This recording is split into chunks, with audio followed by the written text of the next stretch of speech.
Man, unexpected news. Unexpected news.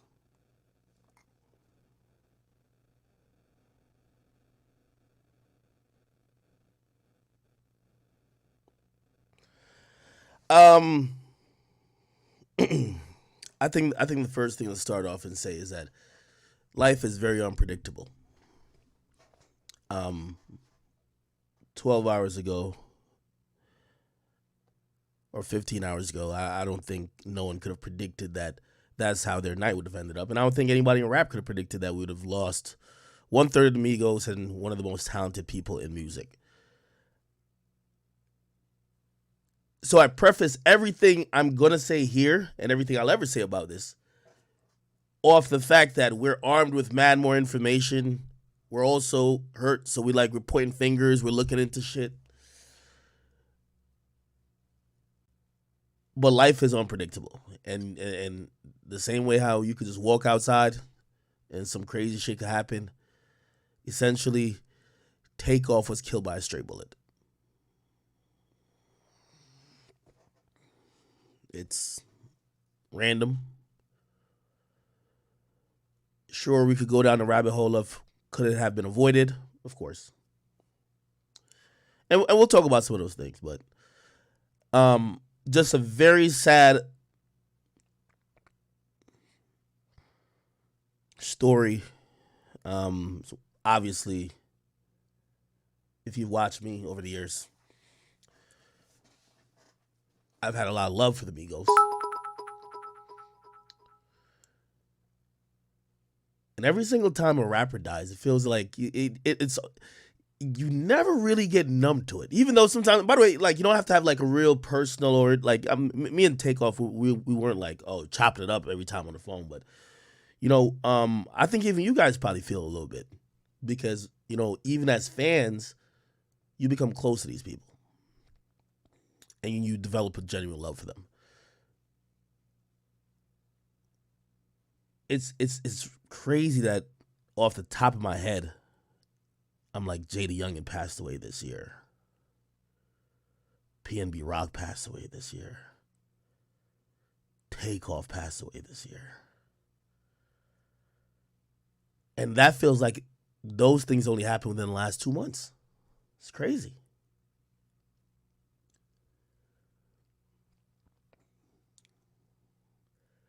He lost his life at a dice game.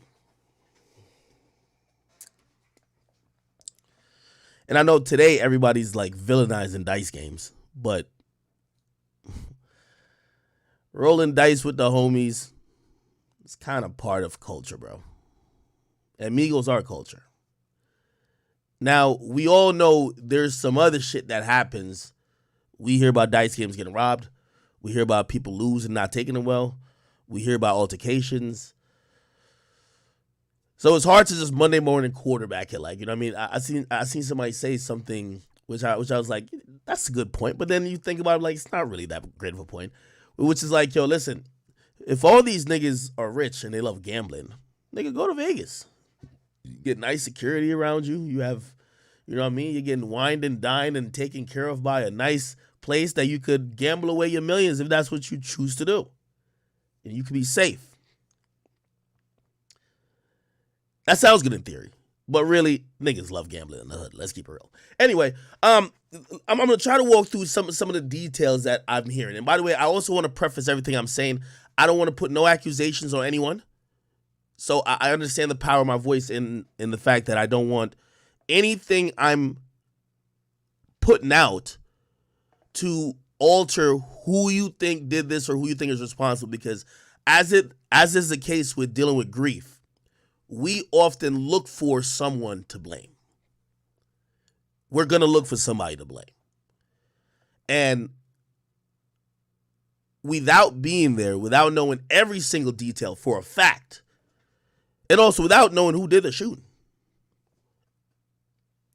it would be very inconsiderate of me to put anybody in the crosshairs. Okay. Uh, Apparently there's these Houston like big dice games that they kind of organize where a bunch of celebrities come through bunch of hood niggas. And it's not only Houston. And by the way, I want to start off top because people keep saying it's rappers. It's not rap that's dangerous, bro. Rap is becoming like it has been before, but I felt like for a while it chilled.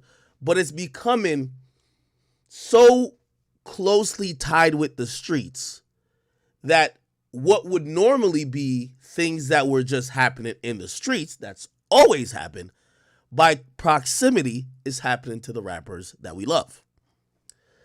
This dice game and these dice games that I keep hearing, that happens in Houston, it's mostly street niggas.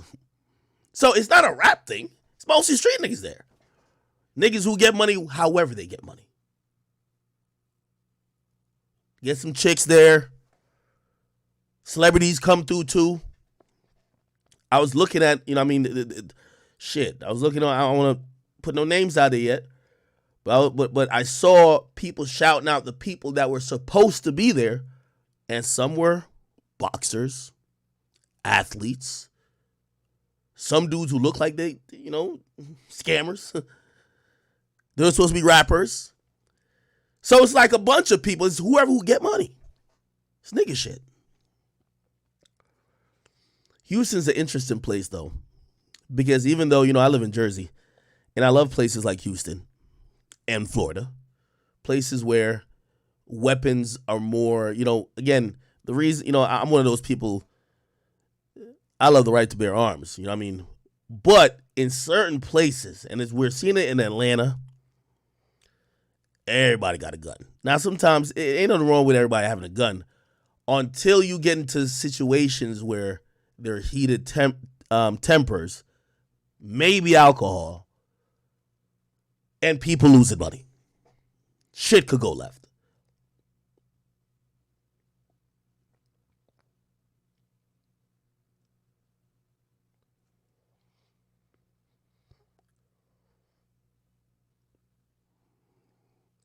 Somebody said, so the street niggas bring the rappers to the dice game as food?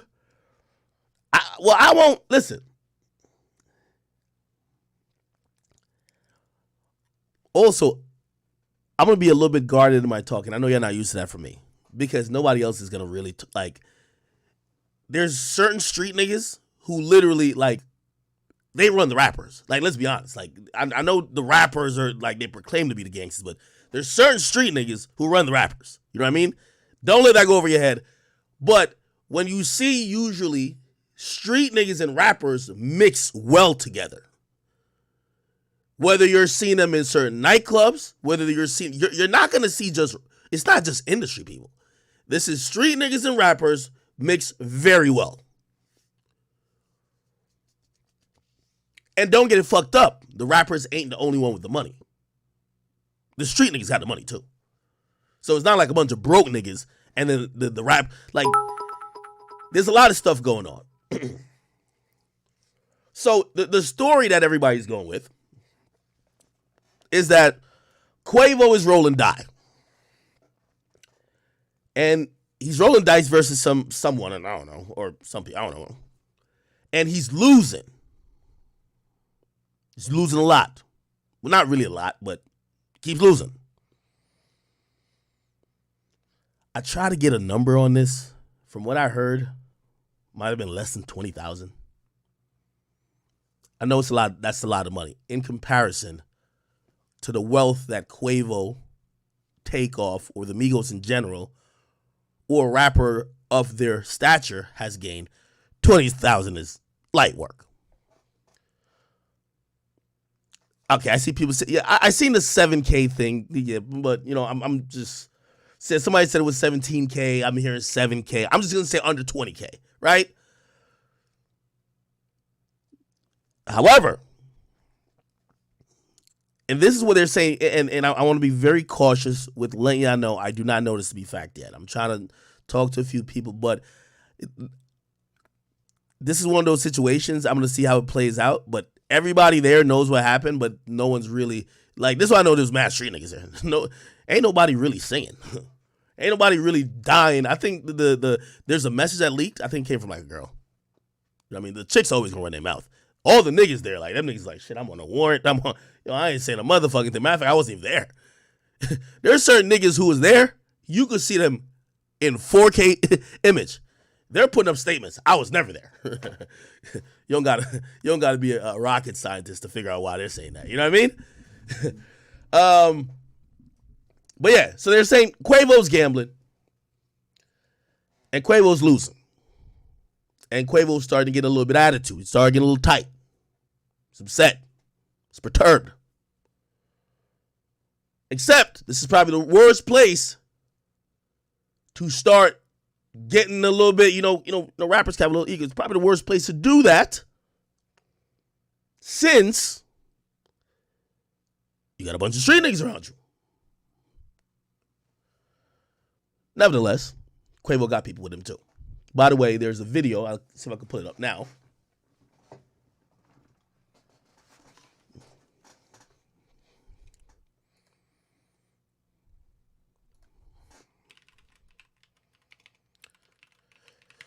Quavo Honcho. If you go to his Instagram, I think all the stories are still up. Make this a little bit smaller there. I can see shit. By the way, welcome YouTube. I see y'all in here. All right. And I believe, damn, we got 2,000 people on Facebook. Salute to Facebook in the building. I see y'all. We live. Okay. Anyway, if you go on Quavo's Instagram, you keep going, which ironically, they just promoted. He was promoting the new song they just dropped, which is Messy. So, well, the video for the new song. That's the song that's primarily pretty much about Sweetie, right? Okay. In the video, they even have the whole little Call of Duty thing. They mirror the elevator scene. Eerily, it starts out. Let me see if I could look. Listen to this. Tate. Yo. Man, I just had a crazy ass dream, bro. About what? That's some. The video starts out with Quavo waking up Takeoff saying, yo, I just had a crazy dream. Not saying foreshadow or nothing, but a little bit eerie in hindsight, right? Anyway, let's keep it going. They're promoting the video. Okay. And then we're here. Hold on, let me make sure I can hear the audio. Yo, we sliding through the town, man. Sliding through the town. Now we get down. Got the birthday boy with me. Yeah, also. Okay. There's a few things to kind of and chat, please. Again, I don't want nobody sitting here to be like, accurate the police. The police is investigating a murder. They have surveillance footage, and they have a lot of resources. A star just died. We're not probably telling them nothing they don't know. Okay? So if you're one of those children, oh my God, you're the cops. Click off the video now, please. I don't have time for that bullshit. Anyway, I noticed a few things. First of all, Yo, we sliding through the. they're riding, and it looked like he pretty much said there's a birthday boy in the back of the car. I don't know the two guys in the back of the car. However, Quavo is out. I believe, I don't want to name no names. There's somebody sitting next to him. Two people behind him. You'll notice we don't see no security. Town, man. Sliding through the town. Now we get down. Let me pause. There's a pistol right here. So, which I don't know if he didn't see it when he put the video on, but pistol straight right there. What this tells me already is that this is probably a lot of homie shit going on. Okay? Which means if the artists need to be in proximity of the weapon, or niggas is just around with weapons just sitting there, there's probably no like security shit going on. It's just, yo, nigga, just keep it on you.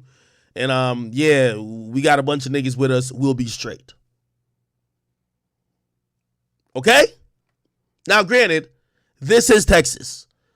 You're allowed to have weapons. So this, I don't want no one to think there's something wrong. I'm only pointing out there's a weapon in the vehicle with Quavo, not because there's nothing illegal about that, but what's it's telling me already is that it don't seem like there's much security shit going on here, but such is the case. You would look a little bit weird if you show up to the event with the hood niggas with your security. Make sense? I'm just putting it out there. Got the birthday boy with me. Yeah, also. Okay, yeah. So I don't know who's in the back. These two guys right here. Is it a birthday boy? Look like it might be this guy's birthday, or I don't know. Wait, is that? Never mind. I don't want to say no names. Yeah, we on the 5th. Yeah, the 5th, boy. Now let me give you a little bit more detail. Remember, couple yonders ago, when 6ix9ine was basically almost told he should have checked in with the Prince family. The Prince family is what they call mob ties, right? Or that's their thing, mob ties. Obviously, 6ix9ine didn't want to do it. They got into a little whatever, right? Historically, artists, when they go through Houston in particular, they tap in usually with the mob ties homies, and I believe mob ties is for J Prince Jr., but like it's really under the Prince family, right? You know, everybody knows J Prince. If you fuck with the family and you a rapper from somewhere else, you're a ball player, they're gonna treat you good, they're gonna show you a good time, and this is what's usually believed. They gonna make sure you're straight, because everything I ever hear about mob ties or J Prince when it comes to Houston, they run shit. So I'm giving you, because, you know, I see people asking certain questions, right? Every time we see somebody die, the next thing we hear from everybody, where's the security? But where's the security? Why didn't the security? Why? Number one, the security not going to stop bullets, number one. Number two, if you're wondering why, we're probably not seeing a shit ton of... I remember seeing the Migos at Complex Con. Complex Con is a, like, you know, convention that happens. Complex throws it, obviously. The Complex Con. Happens in Long Beach every year. I don't know if they still do it, but at least at the time when I was there, they did it. I remember the Migos came through. They came with 20 security guards. 7 per fucking Migo. Never seen some shit like it. Like, nigga. Again, people sometimes pick and choose when to be rolling with all the security. You're going to a dice game. It's a dice game, bro. Like, you go to a dice game with street niggas, like, you know what I mean? Again, I get, and that's why sometimes even us as black people will trust, like, you know what I mean? They'll trust that situation, like, oh, I'm with the homies. They're going to protect me. But if you go to a convention with a bunch of white kids, you're going to have real security. But in reality, it should probably be the opposite. Because let me tell you one thing that we've all realized. And I've realized this too. Homie security don't work. The homie with the blicky in his pants do not work. Don't work. And to keep it real, they're not there doing a professional job. Yo, I just did flagrant. So, you know, I told the story on it. I was like, yo, listen, what I've learned is that when you bring 10 homies out, but they're not trained security. When they see 3 bad bitches, they over there with it. They're not really moving like security. They're just entourage. They're not security. They don't know how to de-escalate shit. All they know how to do is react.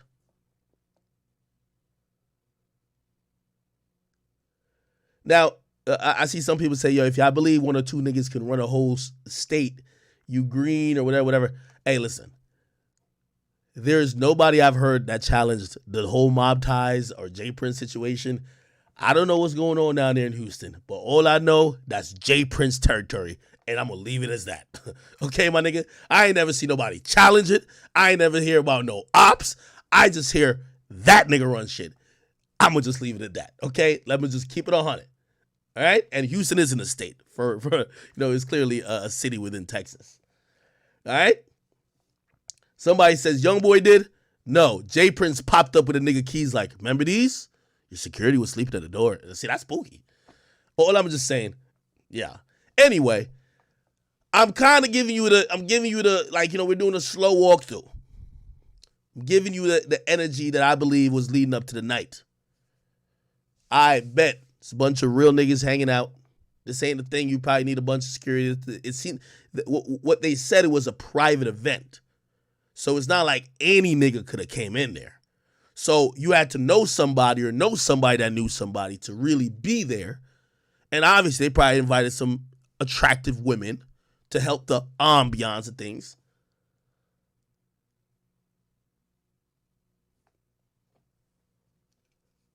So, which is customary, I would believe, Quavo is rolling out with Jay Prince's sons. In the thought, you can't be no safer than that. Like, that's what I would be thinking. You can't be no safer than that. If you're rolling with Jay Prince and them, you can't be safer than that, right? Anyway,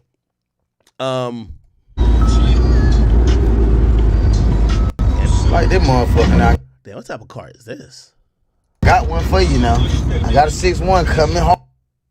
Okay. Anyway, that was his last story. The place they went, and we're going to kind of look this bitch up. Let's look it up. 8110 Billiards and Bowling. Why is it giving me this address? Okay, is it here? Yeah, it seems to be here. Okay. Okay, so this is the place that they were at.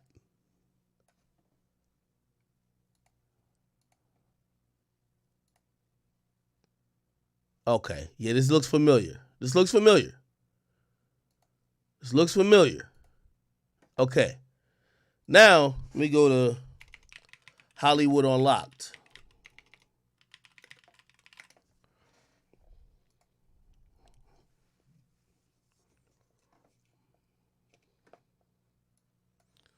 All right, you go here.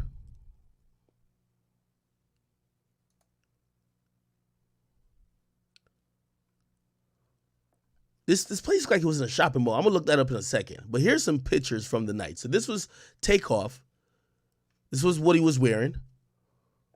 It looked like over here is when like they're watching the dice game or whatever. So it don't look like he's playing. He's just kind of watching, right? That's him. Or maybe not. No, this looks like it's inside. Look like they got money down on the table right here.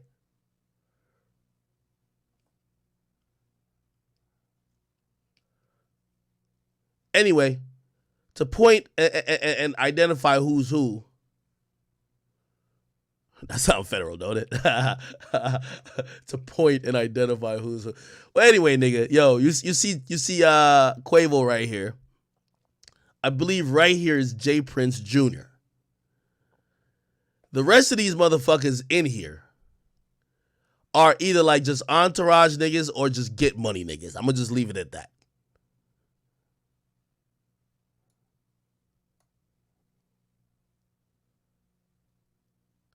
By the way, I don't see nobody who look like real security.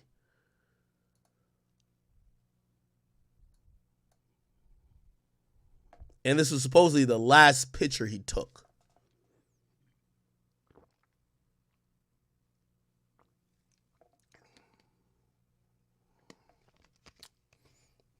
Now,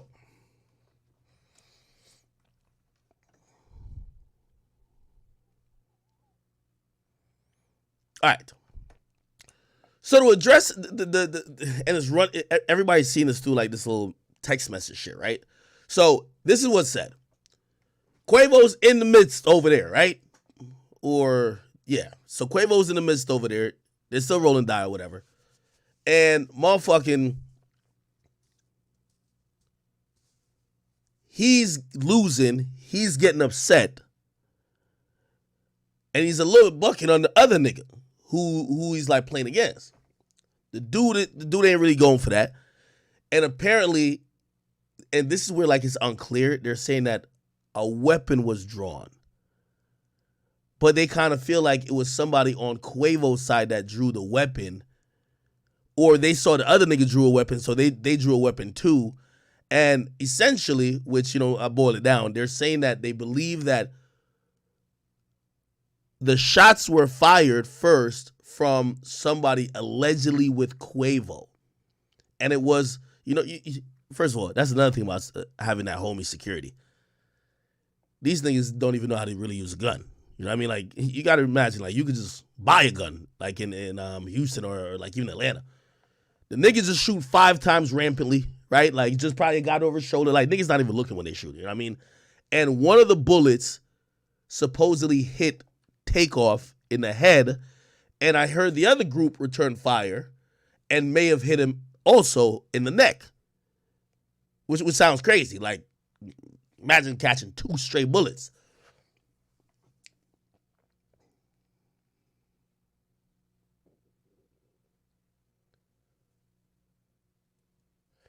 Somebody says, go to the shooting range and practice shooting. Brother. That's not going to, bruh. Here's the point. That's why you need real security, bro. Even though I don't think them niggas know how to shoot, here's the point. Shooting at the shooting range when you have zero fear that a nigga might shoot you back, of course. You're gonna hit a fucking paper target. Yeah, of course, you're gonna take your time with great posture and you're gonna hit your target. If you see a nigga pull out a gun, there's mad people around, you not trying to get hit, but you also shooting. Like, nobody's sitting there and just like squaring up and extending their arm. Nobody doing that. The fuck? So again, when you aren't trained to use a weapon in those situations, even if you're good with using a gun, there's a possibility that you might shoot over your shoulder, or you ducking and you shooting, or some other shit.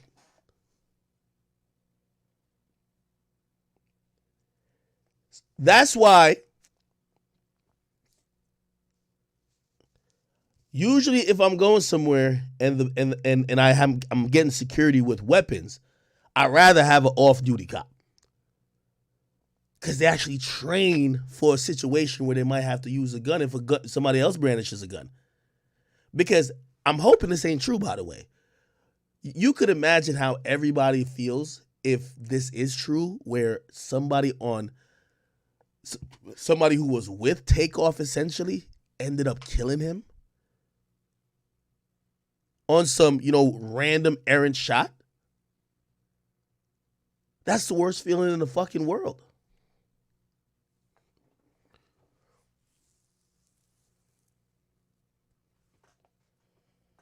Somebody said, I just proved my own point wrong. No, I didn't. I said 2 things. Mostly I said, that's why you have to go to the range. I said, number one, most niggas ain't going to the range, right? But still, even if you go to the range, a police officer ain't just trained at the range. That's why I would trust that person in this situation more than an untrained homie who just got a gun. And also, if a security is trained to handle a gun in those situations, it's much different. Didn't I show you that? Hold on. Didn't I show you that fucking, we played it here. That fucking shootout at the gas station with like everybody with an AK-47. Shootout, gas station, AK-47. Y'all remember this?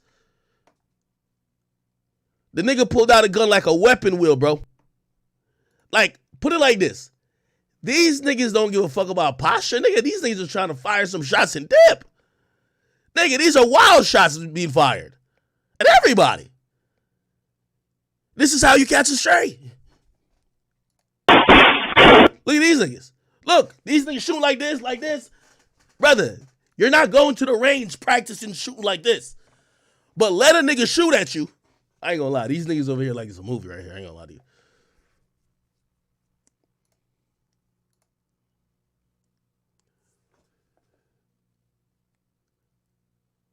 This video is so wild to me. The mere fact this nigga he had it queued up on the weapon wheel is crazy. Anyway.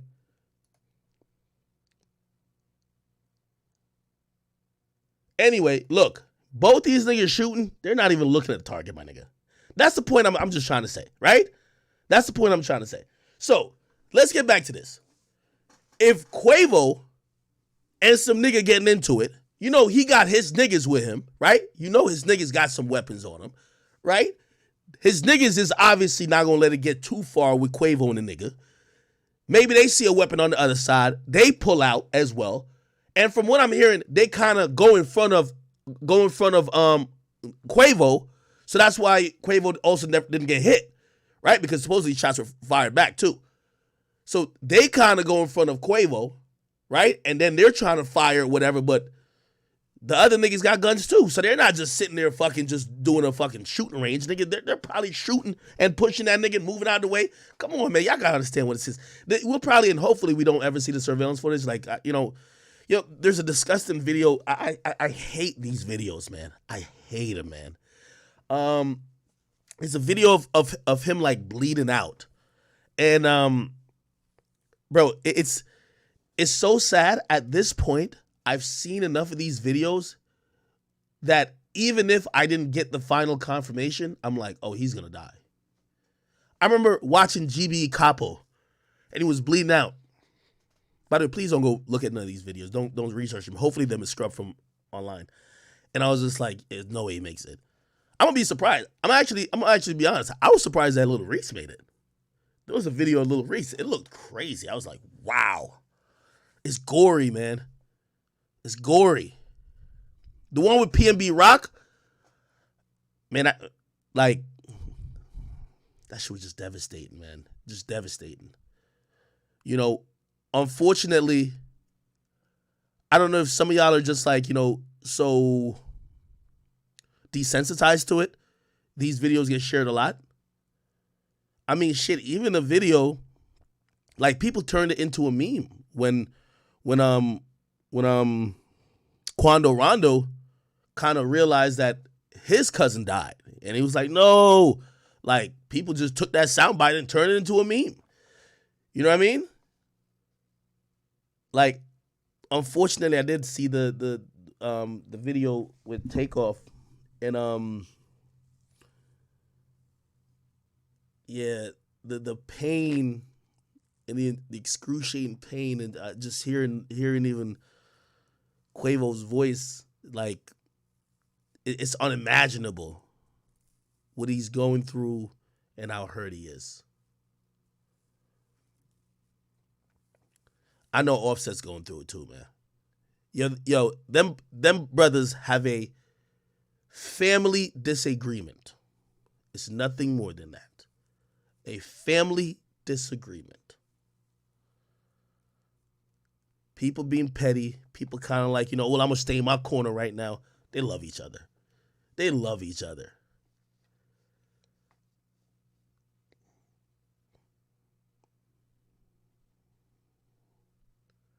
And before it was apparent, because, remember they had stopped doing shows. Remember I told you, Offset had told me, he was like, man, he was like, yo, bro, that's gang. At the end of the day, that's gang. You know what I mean? He was kind of trying to deny that they ain't really that kind of breakup because it was really early on that. He was like, yo, that's gang. You know what I mean? So I know he's very hurt as well.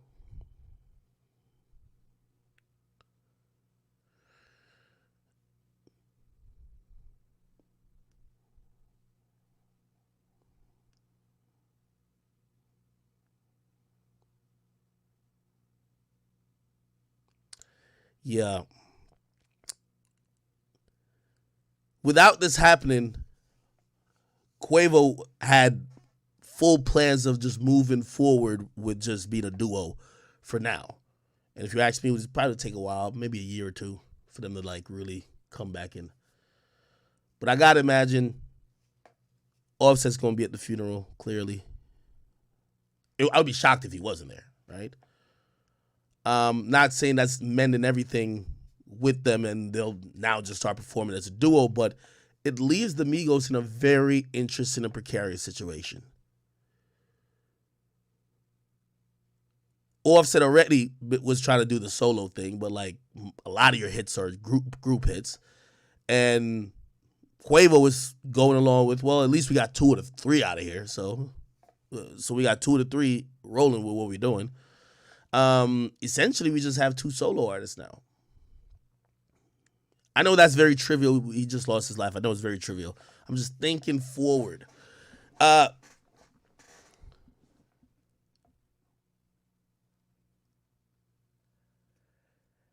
believe that arrests are going to be made in either probably today or tomorrow.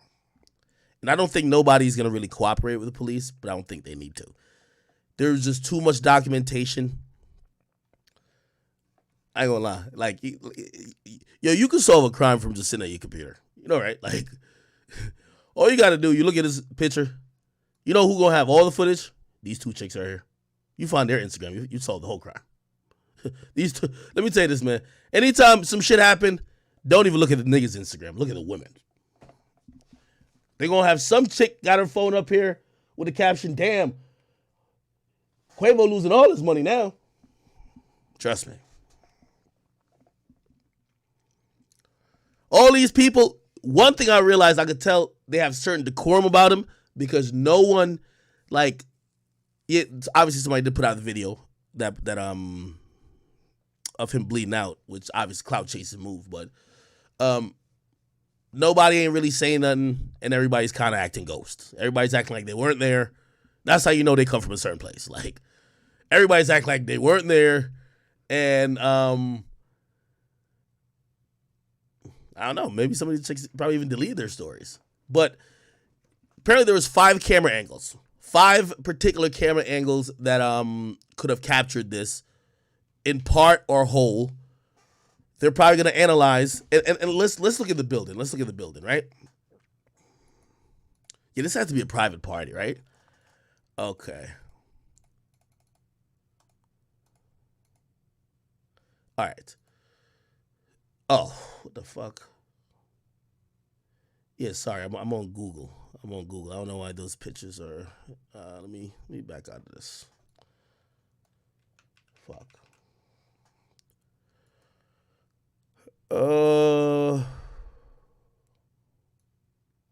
Super sorry for that.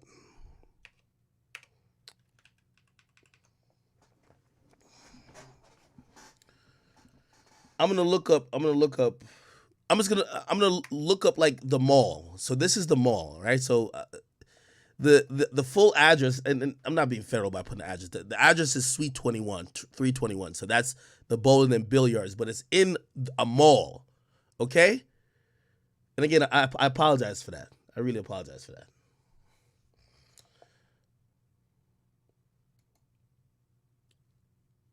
Okay, so this is the place. And by the way, there's a video that I put on my Instagram. I guess somebody was there.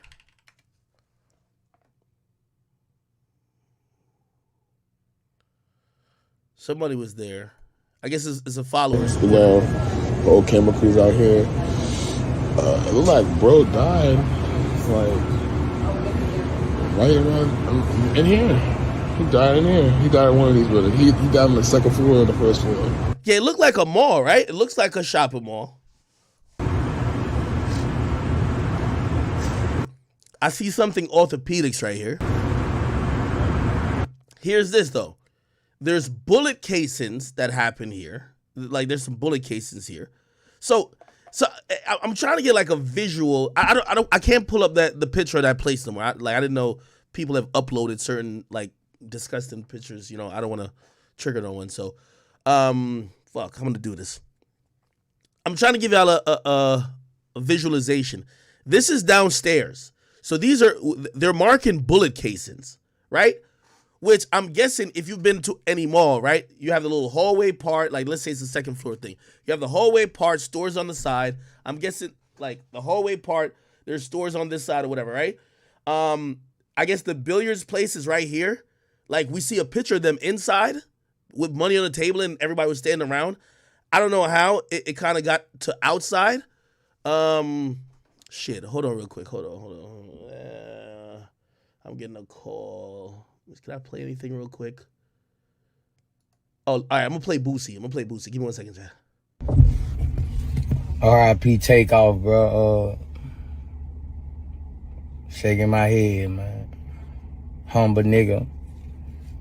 Badass Music Syndicate won't show QC, all the family. We sending some prayers and love for y'all niggas. all Takeoff family, Quavo, Offset, all y'all badass music syndicate want, you know, send their prayers out. You know, this rap shit whack, bro. I ain't lying, bro. We targets now, bro. We used to be heroes, you know. This rap shit whack as fuck. This rap shit whack, bro. Everybody want us out of here, bro. Like, R.I.P. Takeoff. R.I.P. Takeoff, bro. Shaking my head, man. Humble nigga. Badass music syndicate won't show QC, all the family. You sending some prayers and love for y'all niggas. All Takeoff family, Quavo, Offset, all y'all badass music syndicate want, you know, send their prayers out. You know, this rap shit whack, bro. I ain't lying, bro. We targets now, bro. We used to be heroes, you know. This rap shit whack as fuck. This rap shit whack, bro. Everybody want us out of here, bro. Like, R.I.P. Takeoff. R.I.P. Takeoff, bro. Shaking my head, man. Humble nigga. Badass music syndicate won't show QC, all the family. You sending some prayers and love for y'all niggas. All Takeoff family, Quavo, Offset, all y'all badass music syndicate want, you know, send their prayers out. You know, this rap shit whack, bro. I ain't lying, bro. We targets now, bro. We used to be heroes, you know. This rap shit whack as fuck. This rap shit whack, bro. Everybody want us out of here, bro. Like, R.I.P. They deserve their flowers. They deserve their salutes. They deserve their praises. I want to know who they gonna go up against versus against. I want to know who want to step in that ring with Doug. Tell you. In case you don't know who the fuck we talking about. We talking about Quavo and Takeoff. Now, off top. Appreciate it. When you hear albums, there's 5-6 songs nowadays. How many songs you have on the album? 18. Yes, 18. 18. Put on their head top. On they top. On the top. Yeah, on Why they top. the fuck y'all wanted to go 18? 18 beautiful records. I mean, we've been cooking up for a while. This project, Ben Poster came out, you know what I'm saying, past due. So it just, we've been grinding, just, you know, we always in the studio, so just cooking up and just painting that picture. You know what I mean? We put out another project, put out Culture 3, but, you know what I'm saying, it's been time for it, you know what I'm saying? Right. It's been time. So we just been in that editing and painting that picture and came up with that Picasso, and now Picasso. it was time for it. And I thought you were the uncle. He the uncle. Yeah, You the uncle and you the nephew. Yeah. You the little homie. Yeah, man. That's I'm okay, man. You I'm somebody I'm not big enough though. You know what I'm saying? Yeah, big enough. Yeah, ain't nothing little about it. You know what I'm saying? Yeah, big enough though. But yeah, I'm enough for sure. Our show is about giving people their flowers, man. You know what I'm saying? One of the things that, you know, we want to do is we want to preserve our culture, man. And what y'all did, you know what I'm saying? Since I heard Versace, people told me that record was a year old when I heard it. Yeah. So I'm like, so you know, I don't Google, I go to Twitter, because Twitter is like the worst, best shit in the world, right?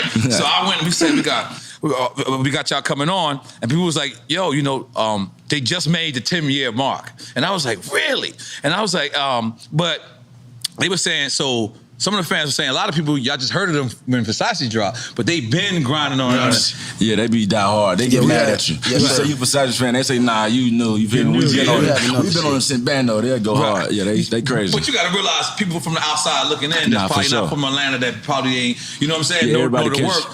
But let's talk about the Versace. I tried to wear Versace today. I was thinking about it. I was like, I don't know. They might have grew out of that shit. You know what I mean? So, but let me just ask a question that I always wanted to ask. This record is the hottest record in America at the time. Drake is the hardest artist in America. He hops on the remix, but we don't see him in the video. Whatever happened with that? Ain't nothing happened. We shot the video. We shot our video. In Dominican Republic? No. We shot it in L.A. actually. Okay. But the Versace song, like you said, it was a remix. That was the remix that went crazy. But the original record was already going crazy. Yeah. Right. And shit, we had to put the gas on it. Right. And we only had a couple records at the time, so shit, that was the biggest record. Right. Coach and P, I felt like put the bag on it. I was like, damn, they spent $100. We had Versace going on. We shot the video next door to Tito Jackson, I think. Wait, did he have the video waves? He was on the porch. Really? And then the lady ended up looking like Donatella that stayed in the house. So she did. Yeah, she looked crazy too. I remember that. Is that bare minimum? Versace just give y'all free clothes for the rest of y'all life. At bare minimum. Did they ever reach out and say, y'all some real niggas for that? No? Yeah, about 10 years. About 10 years. 9 years. It took 2 years ago. 3 years ago. Shout out to Donatella. It took that long? No. It don't matter. It take time. That's a little long. It's all good. Yeah, it's all good. For what it was, for what it is. I was hoping I get like a lifetime free Versace. yeah, anything. Come on with a sponsorship, something. Well, I'm popping the bottle. But we ended up getting a shoe though. We got a shoe collab with Versace. With Versace? Yeah. A collab? Yeah. Because we damn sure made that stock go up, man. For sure. Yeah, because like remember Nelly did the Air Force Ones? I gotta say, y'all did that for Versace because remember, Biggie had Versace lit, and then once Biggie passed away, niggas wasn't really fucking with Versace. And then when you realize a lot of the time, Biggie wasn't too big to wear that Versace. So what Biggie was wearing wasn't actually Versace. It was actually he had the glasses. It was actually five. No, only the glasses was Versace. It was no for real. It was 5001. Because what they would do is take. Essentially, what Dapper Dan did, they would take the real Versace material and just make it. Yeah. For years, all the Pun's clothes was like that. So pick up Detroit in 5001. But y'all definitely raised the motherfucking stock. Versace. Now, I'm get into the album because, like I said, I was really, really, really impressed by the album. One of the first things is, what the fuck is an Infinity Link? Infinity Link. Hold on. What the Infinity Link is? Okay, cool. We'll go this way. You know what I'm saying? We got to lock it in that way. Infinity. You see it, right? And you see the links on the bracelet. Okay. Yeah, links on the bracelet. We got the new chains on the way. On the 3 pieces. A lot of money right here. Infinity. But everybody got quiet. You notice the whole room niggas like, wait a minute. What are they talking about? But the Infinity Link is the modern day, like Cuban, you know what I'm saying? Like the Cuban link is one of the strongest links. So now, you know what I'm saying, the Infinity Link, time, change, you know what I'm saying? So now it's the Infinity Link. Mm-hmm. Strongest link in the world. Yeah. Right. And one thing I like that's like y'all told Raekwon about this. Y'all told him that. For sure. That's like that homage is dope. That homage is like kind of dope, man. I think we got to make some noise just for that. Because in a way, me coming from that generation and me seeing y'all how relevant y'all, how the fans. This is y'all world. Y'all didn't have to name that. So what made y'all name that? And then the picture, and the even album more cover. so, good looking. Even more so, like recognizing the person that named his album. What made y'all do that? We had a whole bunch of names. You know how the rough draft and the drawing board go. Mm-hmm. We had some wild names at the beginning. Just thinking, outside the box. What's some of the names? Give us some of them. What you Unconfused was the first one. Yeah, Unconfused. What you have? What it was? Takeoff and the Takeoff and the last rocket. Yeah, Huncho and the last rocket. It's just a wild name. You feel me? So we just kept on looking at the board, and I'm like, hold on, it got to be something better than that right there. Right. So we just started looking up, like, the duos and best duos and shit. And I'm big on music, so I'm like, Wu-Tang, you feel? I'm like Raekwon and Ghostface. Yeah. I'm like, I only built for Cuban Link. When they did that, we got to do that, but we got to do Infinity Link. Why? You know what I mean? And it was actually me and one of my boy, man D, talking downstairs, but we just came up with that, and me and Cho, and it was a wrap from there. And it was just, that's it. Now, one thing I really, really love about the project is how you shining. Like, appreciate it. I feel like not like, of course you were shining before, but I feel like you were dancing on this one. Yeah. I felt like you was just like, I felt like it was like like it was always your time. It was your time to prove it. Is that something you had in your mind when you was going in recording? Oh, for sure. Okay. You know what I mean? Enough is enough. You know, I'm chill, you know what I'm saying, laid back, but it's time to pop it, you know what I mean? I mean, time to give me my flowers, you know what I mean? I don't want them later on when I ain't here. God damn it, you know what I mean? I want them right now, so. Give me God damn it, literally, man. Let me just tell y'all something. Like I said, man, that album is tough. I don't give a fuck what. If don't let nobody tell you that's and you're number one. You're number one right now. Number one. Damn, we want to literally give y'all flowers, brother. Oh, you know what I'm saying? Yeah. Literally. And you know I watch the show, man. I'm a fan of the show, so I know they don't die, do they? Nah, come on. You know I know what's going on. Yeah, I watch it. Come on, they don't die, baby. Yeah, and they go. By the way, I ain't gonna lie. I thought I was the only nigga with that watch on until you walked in. My heart just hurt. I got the same green face. I would say me and LeBron, the only nigga that got it. You got out the car, I say fuck. You got my boy. Okay. So now me, you, and LeBron, and Steve Harvey, the only nigga that got that. Keep it at that. You know what I mean? That's a good list, though. Yeah, y'all. That's a good list. Hey, that's crazy. He put that in the bar too. He said he got the same one LeBron got. Oh yeah. So now you gotta add you now I gotta have my boy now. You beat me to it. Yeah, I'll put it in the bar. No, I ain't gonna lie. What you got the crusty? Yeah, we call this, you know what I'm saying, Frosted Flakes. Yeah, nigga can't get that. You know, this the Frosted AP. Shout out to my boy Greg over there at Altamont, New York. I love New York, by the way. But yeah, you did. They keep them things coming. Did he say he got the AP man with him? Yeah. I ain't never heard no shit like. Wait a minute. I need to step my life up. Hold on.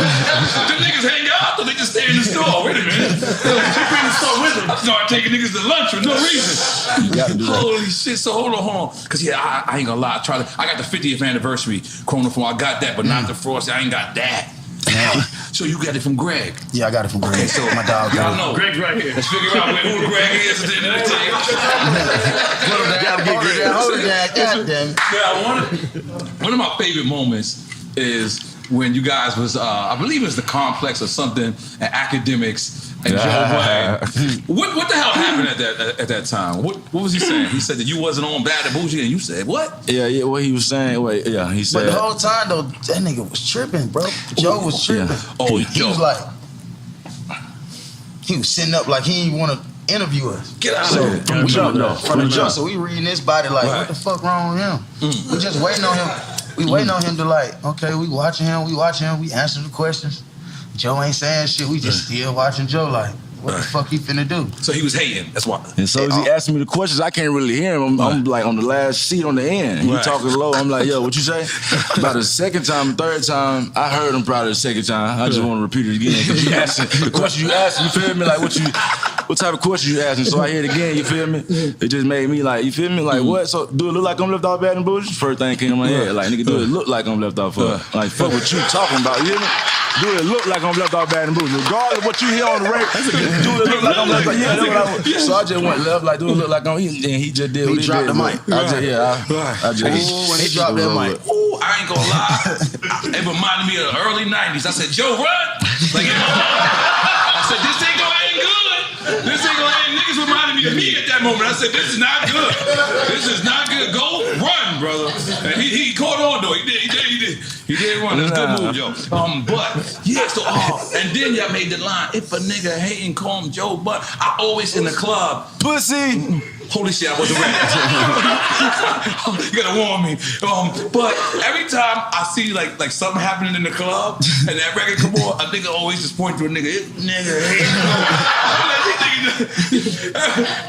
you have to label a nigga. That's all they call a nigga. Call him Joe Budden. Yeah, you're Joe Budden. Hater Joe Budden. Oh, you know what I mean? But yeah, man, if he hating, call him Joe Budden. We smoothed it out a little bit. You know what I'm saying? We ain't got no smoke with Joe. That's funny. Shout out to Joe, man. That's a legendary. It's like Birdman. When Birdman walked up to the Breakfast Club, that's a legendary moment. Those are moments. Do y'all want some DeLeon? We got some DeLeon for y'all over there. You know what I mean? Come on, pull it up. Yeah, pull it up. Come on, Mr. Man, yo. But y'all got the #1 motherfucking album. And let me tell you why on Ice. Let me tell you why it's necessary. Because no ice. You know, no ice. Okay, that's what I'm talking about. Gangsters over here, right? No ice. No ice.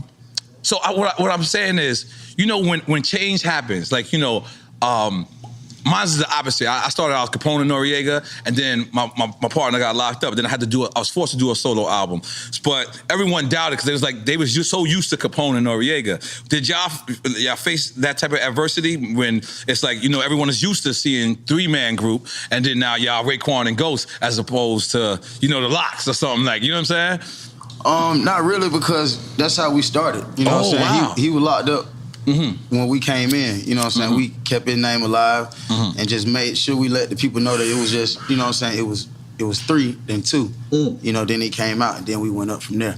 Yeah, if you're a fan, you know what I'm saying, from the jump, we always came in screaming. They know we were screaming what we had on shirts and branding, you know what I'm saying, no secret. But yeah, that's how we came in. Like, even like going back to like the pictures y'all see now on the album and stuff, like, we went to like talent shows and like when we was younger. I don't know, I can't remember what age I was, but I remember we won a talent show like performing Get Your Roll On. Yeah. Man, Quay. Yep. So yeah, we just always have, you know what I'm saying, had that, you know what I'm saying, just that little effect and just wanted to do this. Right, damn, okay.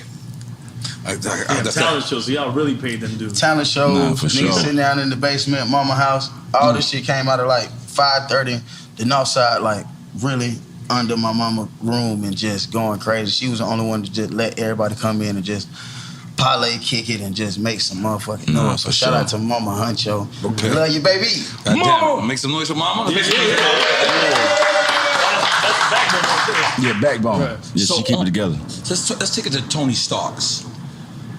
Nigga said 8 ounces for 24, like Kobe. Yeah, 8 ounces in the 24. That shit for Kobe. Oh God. Yeah. Man, I had to be reminded. I said, what's wrong with these niggas? Yeah. 8 in the 24. What made you think of that? I mean, at the time, okay. at the time when I was looking, it was depending on how dark the, you know what I'm saying, the color of what I was, you know what I mean? And Raekwon tape was the purple tape. Yeah, you know, I knew what's going on. That's the second one. You know what I'm saying? Yeah, you know, I know, yeah. So Yo, y'all should make a tape. it was just, that was hard. What color y'all tape would be? Turquoise? Turquoise. Well, this motherfucker gotta be platinum. Yeah, platinum. Come on with it. Diamond, not fat. Yeah, cause they got a color. Diamond. Yo, that'd be hard. That'd be hard. Old niggas like him is coming out for that tape. Say it ain't And by the way, you know what I'm saying? Hold on. Long live, you know what I'm saying, the great Kobe, you know what I'm saying? Right. You know what I'm saying? Kobe. Right. Yes, sir. Did you see the and Laker Gigi. documentary on Hulu?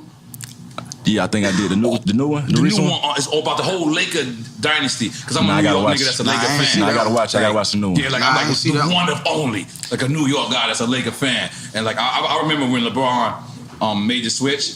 I was like, I'm switching with LeBron. I told everybody, I don't care if I'm a bandwagon fan, I don't care. But you gotta watch the whole legacy of the whole Bus family. That shit is crazy. You seen the Redeem Team? I seen the Redeem Team. The Redeem Team is The hard. team crazy. I seen the one with Mike, Magic Johnson, and it was showing the whole little team. That's what you talking about? Yeah, you talking about documentary. Yeah, documentary. The Dream Team? No, that's called the LA. The Lakers are dynasty, but then they got the Redeem Team. That shit The Redeem changed me Team hard. when they said that Redeem, they came in from the club and Kobe was downstairs going to the gym, and then everybody was like, "Oh shit!" Yeah, he wasn't playing with them niggas. Like, he was just an OG, and like the generation gap between Bron and Kobe is like for real, but like the way he was mentoring and sunning them and not sunning them, but like making sure that they was on their shit, trying to be the greatest. That shit was hard. They was losing till Kobe came there. He wasn't playing with none of his old teammates. You seen that shit he did to Paul Gasol? First play. Yeah. First y'all play. could dribble, set the You a tone. baller too, right? Yeah, I hoop a little bit. You know where I'm going with this. You know, so I got a little finger roll. Who win it? You or Drake? Me and Drake? Yeah. I beat Drake easy. That's easy. Because Drake be talking shit now. He beat be Drake. Steph We Curry play with all the the time. three-pointers. We play all the time. We got a little friendly little. Okay. I'm trying to get in his league. They won't let me get up there. Oh no, he's the only one. He's the MVP in his Yeah, league. I'm trying to get up there. I just take in and out flights. He's everything. He's what's the nigga that run the NBA? Or what's his name? I ain't gonna lie, he have got better though. He have got better. He has got better. So you saying Drake was trash at one point? He got better. That was a good one. All right, cool. I got mad notes. Hold on. Hood niggas keep notes. Okay, Hotel Lobby. Let's go there. Ooh. And that was the first single as well. Mm-hmm. Is that the single that got y'all number one? Are we supposed to make some noise for that? That's a singer that got this shit jumping. Yeah, we gotta make some more. Yeah, make some more of that.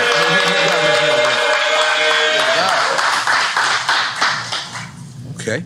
So how y'all come up with that? What was y'all was at the hotel lobby? Everything go down in the hotel lobby. Hotel lobby. Hotel lobby loaded. It be loaded? Loaded.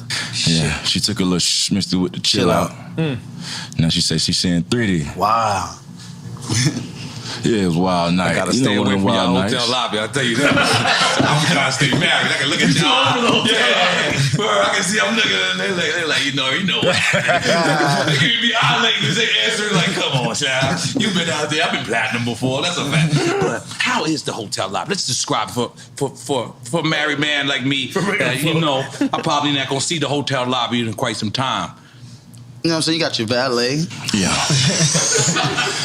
You got the concierge, you know what I mean? Nah, man, it's just... You got the...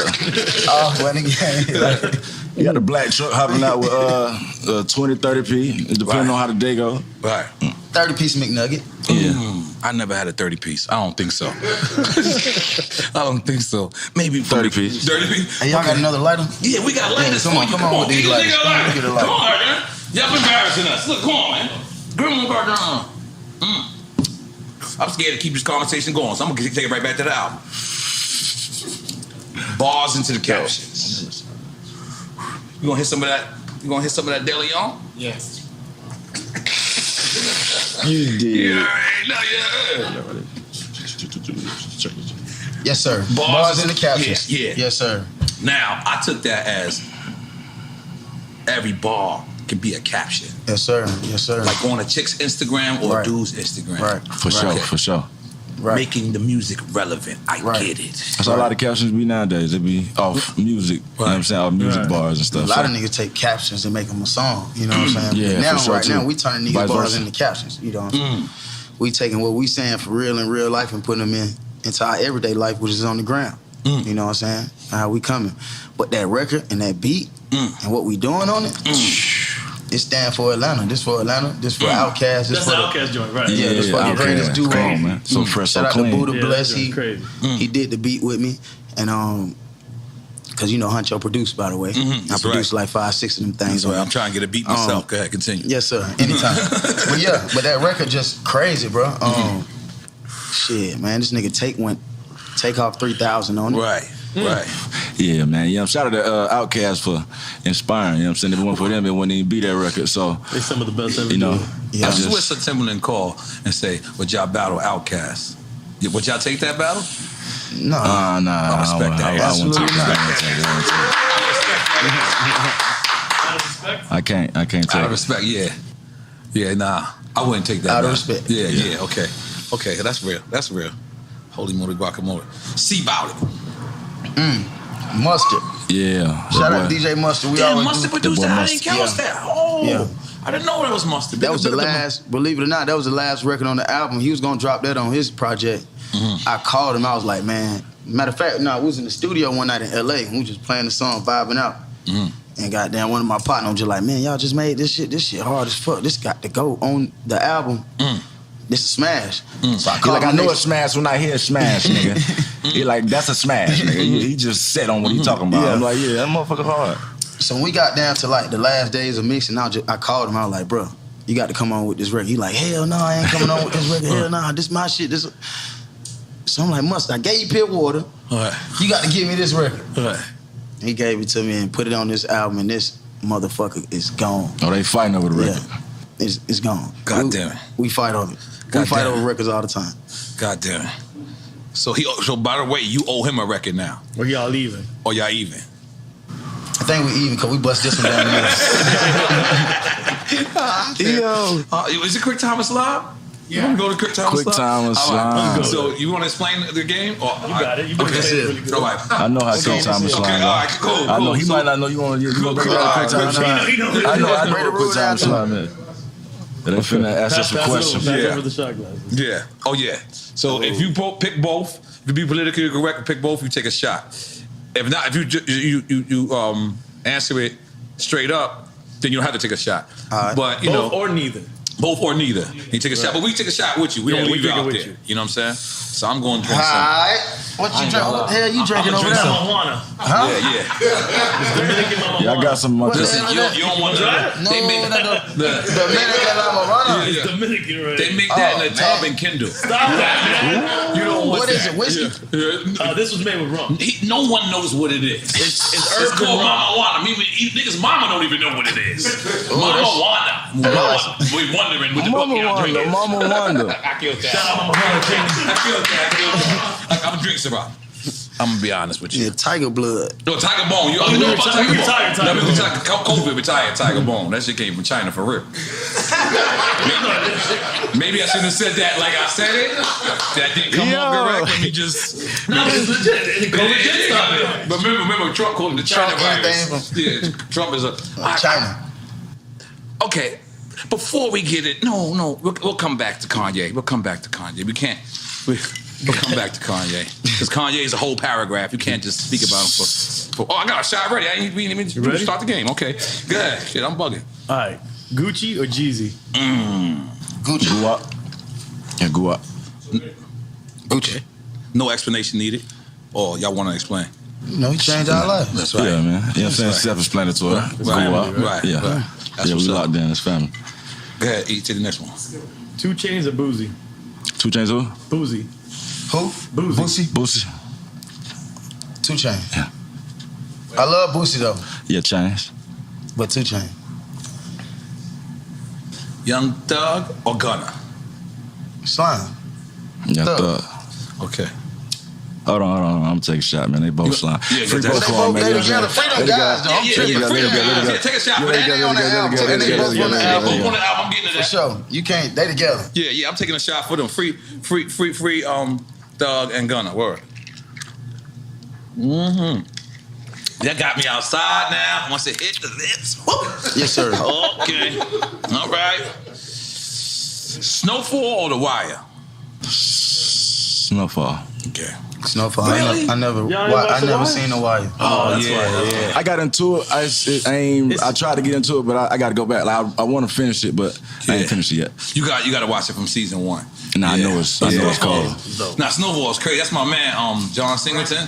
Like he lived down. Rest in peace. Yeah. He lived down the block from me. I used to try to audition all the time. He was like, "You would never be in my shit. Your New York accent is too thick." And I'm like, "Yo, I can't act like I'm from anywhere." No, I'm talking about John Singleton, L.A. Snowfall's in L.A. L.A. Snowfall's in about L.A. Snowfall. I thought you were talking about The Wire. You already got the The LA Wire's accent, in nigga. Baltimore. Baltimore, that's what I was Yeah. saying. You might have you could have cranked the Baltimore accent though. No, they ain't let me in The Wire neither. No, I wasn't that nigga. Because he's from UK.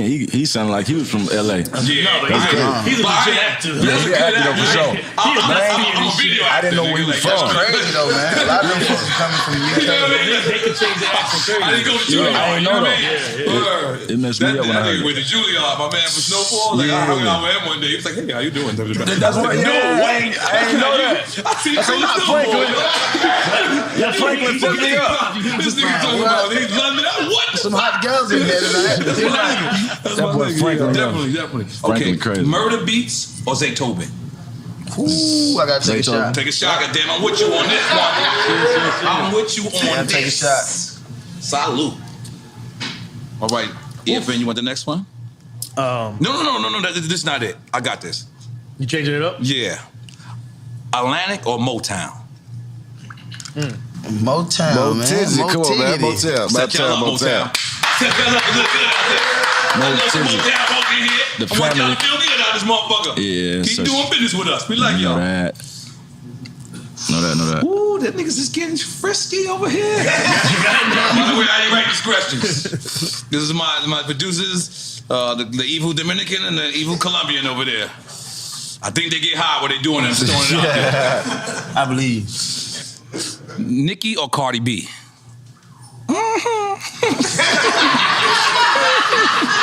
Not me, y'all.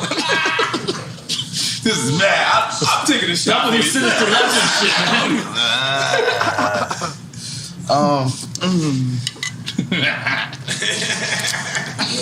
I'm gonna say Nicki. Yeah, see, I was gonna say the same thing though. That's crazy. So you said Nicki. Yeah. So being that y'all agreed, that's a shot. They gotta take a shot. You don't gotta take a shot. I just made a new rule. I'm sorry. You don't gotta take a shot. You good. I should have knew. I know how the game go. You don't make no rules and shit. Take on Kobe immediately. He said, wait a minute. That wasn't in the rules. Okay, Chris Brown or Usher? Usher. Okay. Man, just said it together. I ain't gonna lie. That should be a shot. There you go. That's fly, though. That's fly. That's fly. Y'all hoop niggas better pay attention. You gotta be on the same level as your partner. You see that shit? They answer this together. Woo! This is a good one. This is a good one. I ain't gonna lie. Ooh-wee.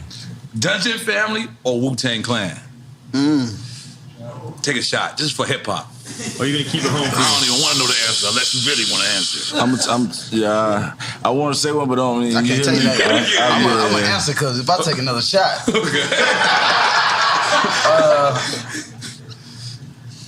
I can give an answer. for though, but Atlanta, that's I got hard. to go Dungeon Family. Okay. But See, when he said that, I got to go Wu-Tang because we only Didn't we built for taking a shot for that infinity. then, goddamn it. Because we only built for Only built infinity. for take a shot infinity. when y'all together and So, when y'all confused. you know what I mean? We wouldn't. Only built for infinity. That'll be one hell of a versus, though, right? Man, Wu-Tang. That's against nasty. that's Dungeon crazy. Family? That would be crazy. It depends on I'm just saying, Dungeon Family deep. Okay. They deeper than Wu-Tang though. But it's still albums and Like, So- I ain't talking about catalog. I'm just talking about you putting Outkast in Dungeon. Yeah, of course. Yeah, That's what I'm you have to. saying. Yeah, Outkast and You have Dungeon to. Ray and Method Good Man's Mob, and Wu-Tang, Killer Good Mob, Mob, CeeLo. all that. Yeah. I think that'd be the best verses ever. Damn, They just can't be in Atlanta. you gotta do that shit in the arena. That shit gotta be in the Or New stadium. York. It gotta be like in Delaware. You gotta be a neutral state. You gotta be somewhere I neutral. love you, Delaware. I don't want nobody to take this the wrong way, but like a middle ground. You know what I'm saying? Because Atlanta, they automatically win. Yeah. And New York, Wu-Tang automatically win. So let's go to And like. it's a celebration of both. Yeah, those that's amazing hard. we go to crews. Dusseldorf, Germany, or some shit. You know That's what I mean? too hard. Yeah. Free your mind. No. I don't know. I'm not sure. It's very hip hop out there. Okay. These guys are getting good. You guys are out of control, man. You want this one? No, you got it. All right. Megan or Doja Cat?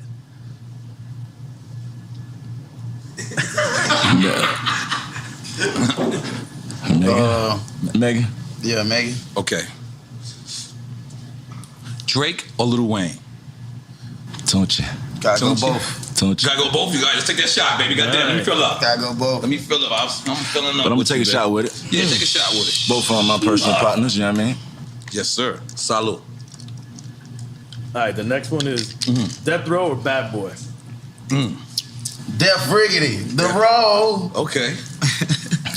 The Row. Yeah. Not Death Row. Death Row? Death Row. Yeah, I like You that. ever met Suge? Nah. No. No. I just like the Row. You just like the Row? Fuck it. Yeah. Let's do it. I'm with you. Shout out to Snoop for Yeah, shout out to Snoop for the acquiring new Death Row, yeah. T.I. or Luda?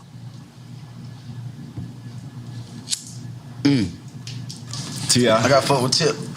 T.I. Look, y'all Gotta niggas go is with on, Tip. I'm taking a shot for y'all to be on the same level still. Gotta go with Tip. Fire. Okay.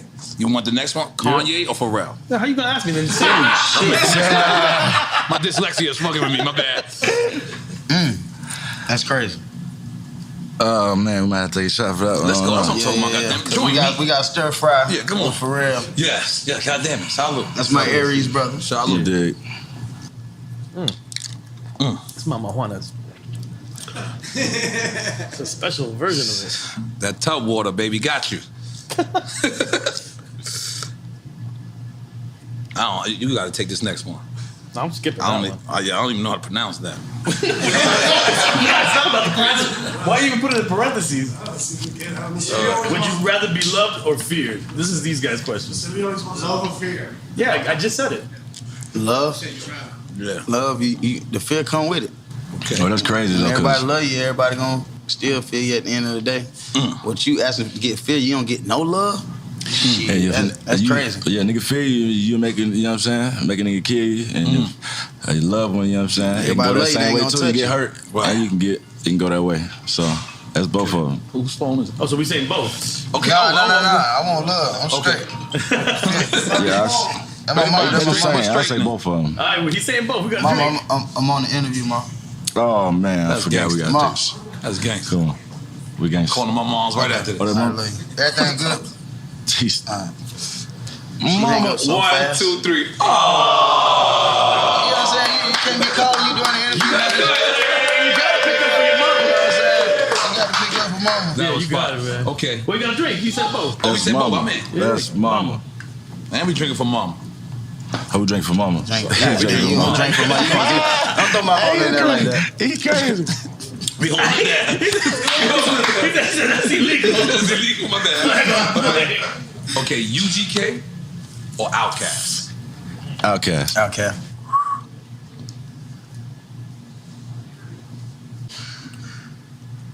Dirk or the baby? Dirt. Yeah. What'd you say, Takeoff? Nah, I say the baby. You said the baby? Yeah. Oh, so you got to take a shot for being. Nah, man. No, My okay, bad, all Chad. right. My bad. Holy. My bad. You know, just talking to my guy Charlemagne. You know, we talk from time to time. He called me and gave me some good game. I'll tell you what he told me. You know, because he had hit me a couple of days ago. He was like, "Yo, I want to just give you some game," and that's why I always told y'all, man. Listen. Let me just send this message out there again. I know we're about to get back to the Takeoff stuff, but I want to send this message out there to anyone who's working on themselves, working to aspiring to get to a higher place. Find yourself a good mentor. Find yourself somebody who is going through the things that you hope to go through, or the point, or gone past the points you hope to get to. You know what I mean? You know, we just had a conversation about like some of the. It was kind of like the Kanye stuff and some of the anti-Semitism stuff. And he was just, kind of giving me advice on it. He was just like, yo, listen. He's like, don't make a slip up in this moment. This is where they're looking for the slip up. And I ain't gonna lie. I was like, nigga, I'm with you. I'm like, bruh, I don't got nothing to talk about. I said I love the Jewish people. That's my comments end right there. I love the Jewish people. It's over. I don't want to talk about none of that shit no more. Anyway, all right, yeah, that's all he really called to talk to me about. And he we were talking about some other stuff too, Back to this unfortunate situation. The passing of Takeoff. You know what I just remembered? Oh, I was about to show y'all. Oh no, we're looking at the mall. So this is the mall right here, right? My bad. I know we lost a couple thousand people on YouTube because y'all was tired of watching that video, but we're back. So this is the mall. It does look like a mall. Okay, they got upstairs right there. What that say? 10th event. Yo, chat, I'm like a detective over here, man. Nigga, I got a Google a Google Earth picture, nigga. We gonna find everything. Got Palm restaurant downstairs.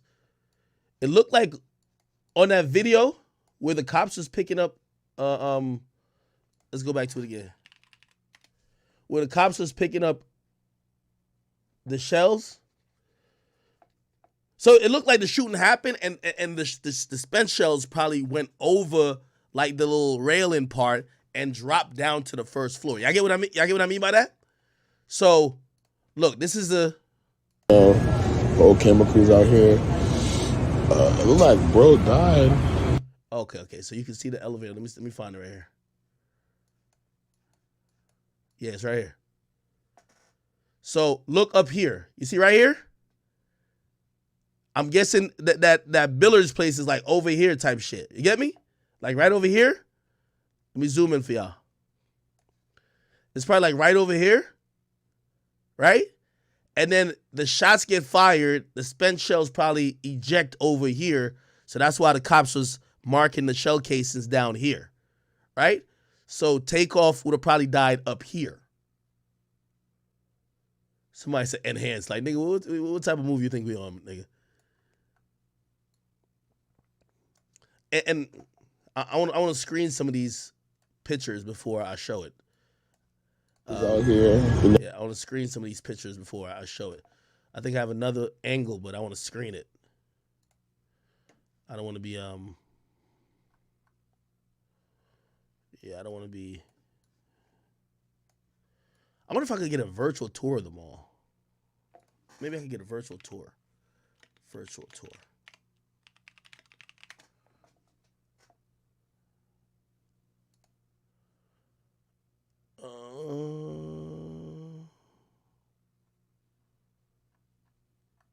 Yeah, I'm screening the picture. That's why I'm like looking at it, but let me see.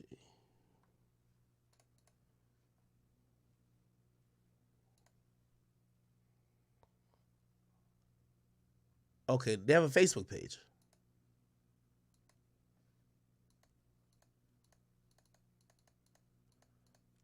Nah, I don't really show them on here. Anyway. Okay. Y'all kind of get the picture though, right? Y'all kind of get the picture. Hey, somebody says, what? So there's a video. Who spoke on the situation? Type that in the Twitch chat again. It said there's a video of a girl that spoke on the situation that was there. Yo, the girl in the video with the cheeks out. What's her Twitter? Chat, I gotta screen everything. You know what I mean? I really don't want to show something crazy.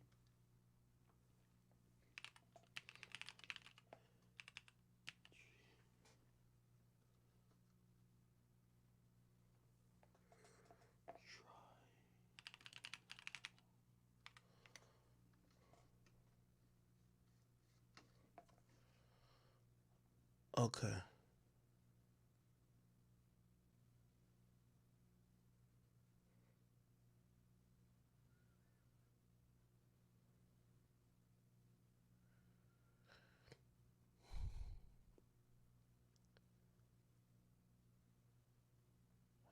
Okay. This looked like a real person. There's no nude. I thought y'all would probably send me some porn or some shit like that. All right. This is a young woman who claims she was there. I'm gonna make this bigger. Let's enhance this shit. You feel me? YouTube, y'all still rocking with me or no? Y'all probably dipped. Fake ass motherfuckers, man. All right, bet. So Shorty here says she was there. And this was what was floating around. I'll read it. It says, shots started ringing out. They were coming from somebody Migos was with, but he was shooting wild and hit Takeoff on accident. And the other niggas started shooting back, and I think he got hit again, but ultimately his own niggas killed him. Because when he got hit the first time, I seen his body just drop. Quavo was plexed up over some small shit. It really wasn't worth it. Takeoff was the coolest, quietest nigga in the room the whole time. He wasn't saying a word, just chilling in the cut. He didn't even know what was going on. He just jumped up and got shot out of nowhere. Houston for show, about to be a no-fly zone, cause mob ties, supposed to be protecting these artists. Now, she clarified something. I guess this is what she wore that night, right? I guess she was there. You got to imagine it was a Halloween party as well, right? Let me see what she said. She said, I'm going to speak on this because I feel I got to. I was right there next to Takeoff. They wasn't arguing about shooting dice. Quavo was pressed and Takeoff. Yo, chat, should I follow her? I might hit her with a follow and try to get her on Twitch.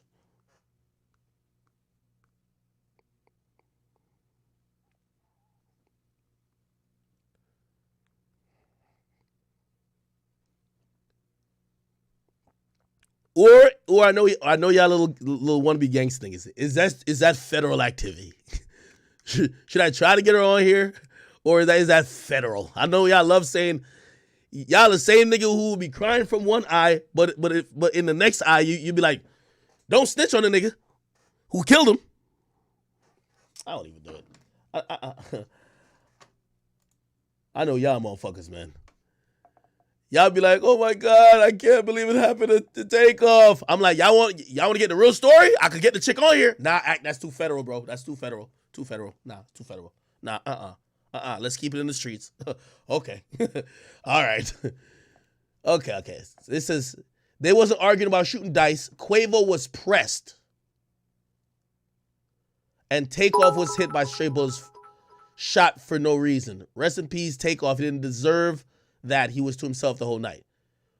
She sounded like she's saying the exact same thing as this. Oh, I guess they were arguing about something else. She said, I didn't come here for clout. I'm sad I watched somebody who was at the mix the whole time get killed on accident. There was an arguing about dice. Takeoff wasn't even shooting with them. Okay, now I get what she said. She said they were gambling. They were gambling. Oh, and I guess this is her next to him? Oh, this is her right here. Okay. Damn. She had the cheeks out. I thought y'all wasn't joking about that. The cheeks was really out. Okay, so this is what she's saying. They weren't gambling over dice. No, they weren't arguing over the gambling. So they weren't arguing about like shooting dice. They started arguing about some other shit. What is the other shit? Clearly she does not want to say because she hasn't said.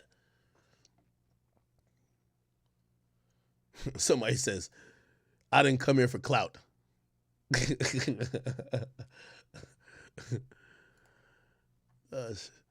She went to that shit double cheeked up.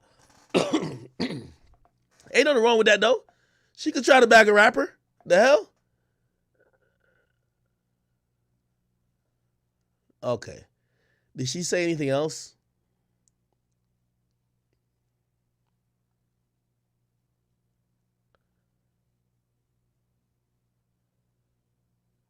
Okay. All right. At least it helps us with a little bit more detail. What on earth could they have been arguing about? Now, chat, I need y'all to give me a list of times when the dice game is going wrong. A jeweler died recently. Duke the jeweler, I believe. Duke the jeweler. He got killed recently. And there's an infamous picture that goes like this. People were matching that picture up to this other picture. Hold on. Let's see Hollywood Unlocked. I don't know if we can do it side by side. But people wondering what's going on with these dice games.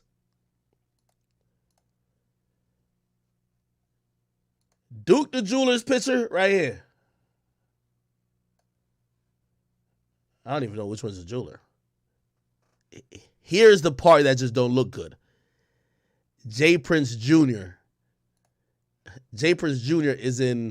he's in both pictures. You get what I mean? Hey. J Prince Jr. is in both pictures.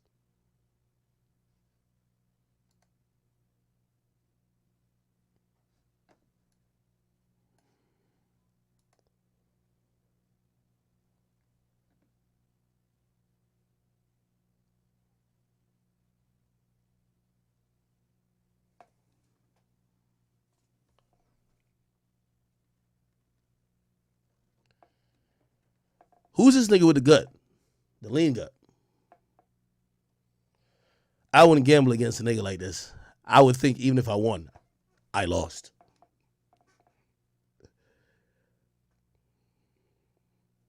I'm going to keep it real. This is why I'd rather lose my money in Vegas or something. I wouldn't go gamble with a room full of killers and expect that after I won fair and square, they're like, all right, go ahead with my money. Take my life savings. Go ahead, Ak. Nigga, I wouldn't even, which ironically and unfortunately, they said the Duke the jeweler guy got killed on his way to the car. Yeah, I don't think you're leaving that parking lot. And they said they went in his pocket and took the money he won.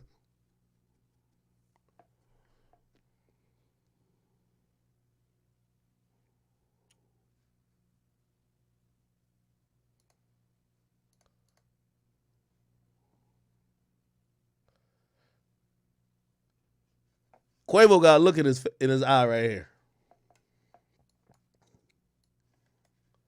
Look at the look on Quavo's face. Quavo right here. Hey, Andre, thank you for the sub.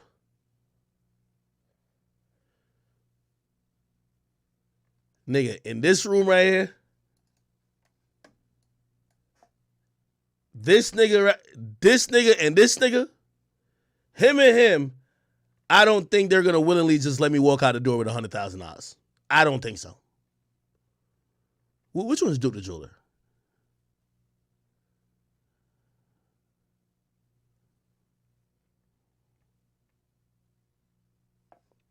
Somebody said, check the tweet, and the girl replies, all right, I'm about to check it again. Look at Quavo's face. This was, hey, listen. First of all, you in a room full of street niggas, and some niggas in there. I think J. Prince Jr. got on like a mask because his face looked white. Remember, it was Halloween. So it's not like a mask. He probably just painted his face or some shit, right? If I'm in a dice game where a bunch of hood street niggas got on masks and shit, got costumes on and shit, oh, hell nah. I'm out of there. Anytime, listen, in New York, most of these niggas be doing it for fashion. This little satchel this nigga got, definitely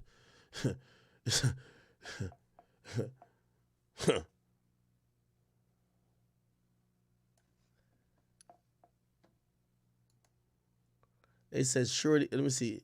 What else she said? Did she say nothing else? Let me look. She said, oh, okay. When I posted every story that was up, said it happened because of a dice game. I ain't want folks thinking that was Takeoff ain't shoot dice at all. Well, nobody said Takeoff shot dice. They said Takeoff was watching the dice game that Quavo was shooting.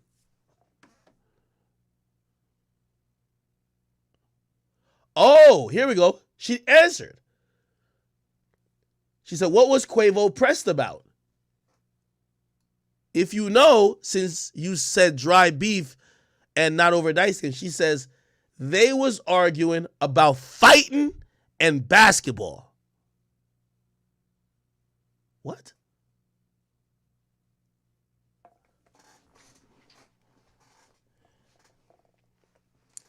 Chat, I don't want to bring her on here. I would bring her on here, but I don't want y'all to, like, because she giving it up on Twitter. She might just get on the stream and said, yo, it's a nigga in the red who killed him, duh. Or say, like, obviously, I'm just making that up. But, like, she might just say some random shit. Like, oh, everybody know that's a nigga who killed. I don't want her to say that on my stream. Then y'all be like, act the feds. Y'all know how y'all are. Y'all be crying about Takeoff's death. If the police solve it on their own, you're like, oh, good, justice is served. If I interview somebody who just randomly just blurred out a name, y'all gonna be like, I'm snitching on niggas, so just stay in my fucking lane. Oh, they said Say Cheese was the first people to post the wrong story.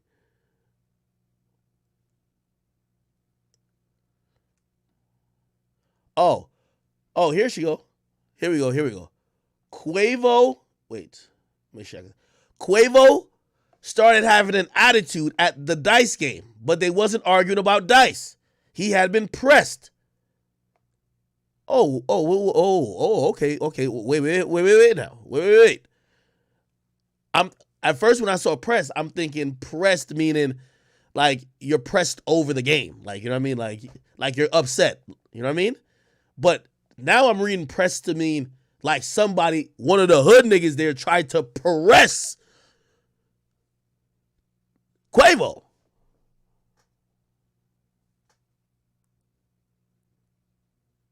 Quavo probably told him, yo, wrap it up then. Here we go. Quavo, all right. I'm about to hit her real quick. Yo, everybody in the industry's calling me right now. All right, I had to ignore that one call. Let me see.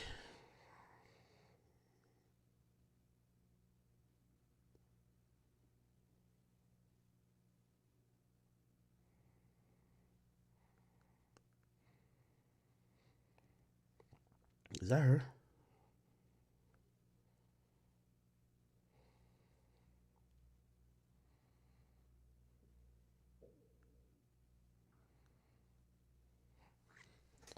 All right. I hit her up.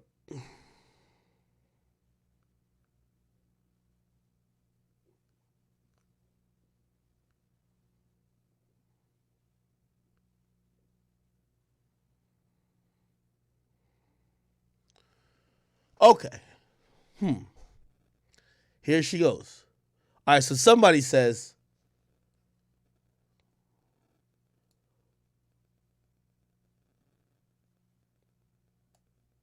What? Wait.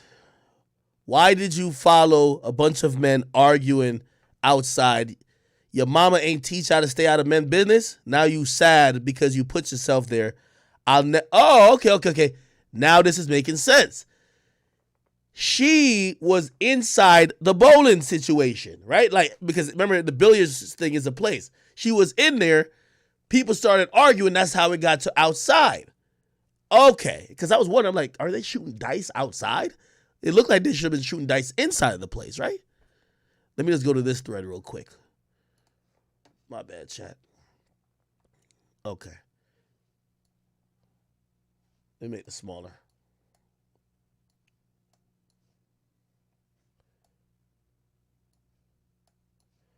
Okay.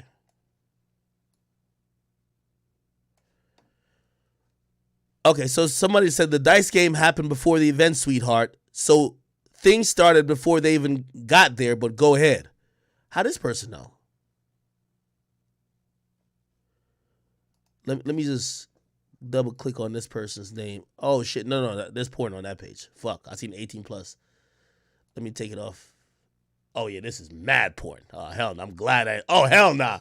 Shorty riding the whole dick. Nah, I'm good. I almost got caught up. Yeah, I'm not clicking on nobody else's page without screening it. The person who I clicked on their shit, bruh, Shorty riding a big ass pink dildo, man. Okay. She said, baby, I watched them play dice at the table before we all went outside. They wasn't arguing about dice when shit popped off. That's all I'm saying. It was petty shit. Somebody said, why you follow a bunch of grown men arguing outside? They ain't teaching style men business? Now you sad because you put yourself there. She said they wasn't arguing inside. It started 5 minutes after we got outside. We was finna go to the strip club. The argument started off of a joke, then escalated. Everybody was just outside taking pictures. Damn, they getting on her ass. Somebody said, girl, shush. Her going outside, beating around men, living her. Oh, okay, they say shush to somebody else. Okay. All right, bad.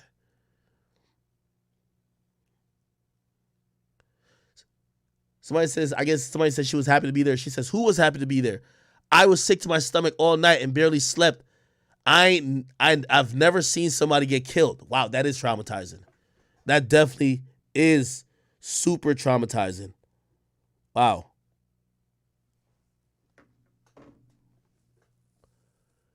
People are really mad because you clearing up rumors. They rather retweet a lie and argue with you. She says, on God, all I came to say wasn't about no fucking dice. These dudes need to stop dry beefing and getting their own people killed. Whoa, okay. Now, this is a loaded statement. These dudes need to stop dry beefing. What's dry beefing?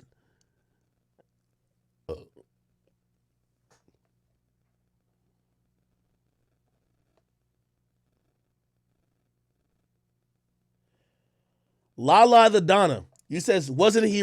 No, okay, when they're saying inside, outside, they're talking about inside the venue. Right? So, like, they're still inside this mall type thing, right? But it's outside. It's outside the doors of where they were at. So they were gambling at this table. So this is the table they're gambling at, right? So this is the table they're gambling at. Look at Quavo's face. It makes sense. Quavo looked like he's getting his ass beat. Pause. Right? Quavo's losing his money here. We don't know where Takeoff is. We kind of don't see him, right? But we see Jay Prince Jr. and we see Quavo. What happens is, and now I got to go back to this other picture. I got to screen it again. Okay, no. Let me find it again. This is the address. Now, back to here, right? So you got to remember, hold on. So the place is up here somewhere, right? Like you got to go in there and it's over to the left, right? When they're saying outside, outside means right here. So they're just outside the doors of that place. You get what I mean?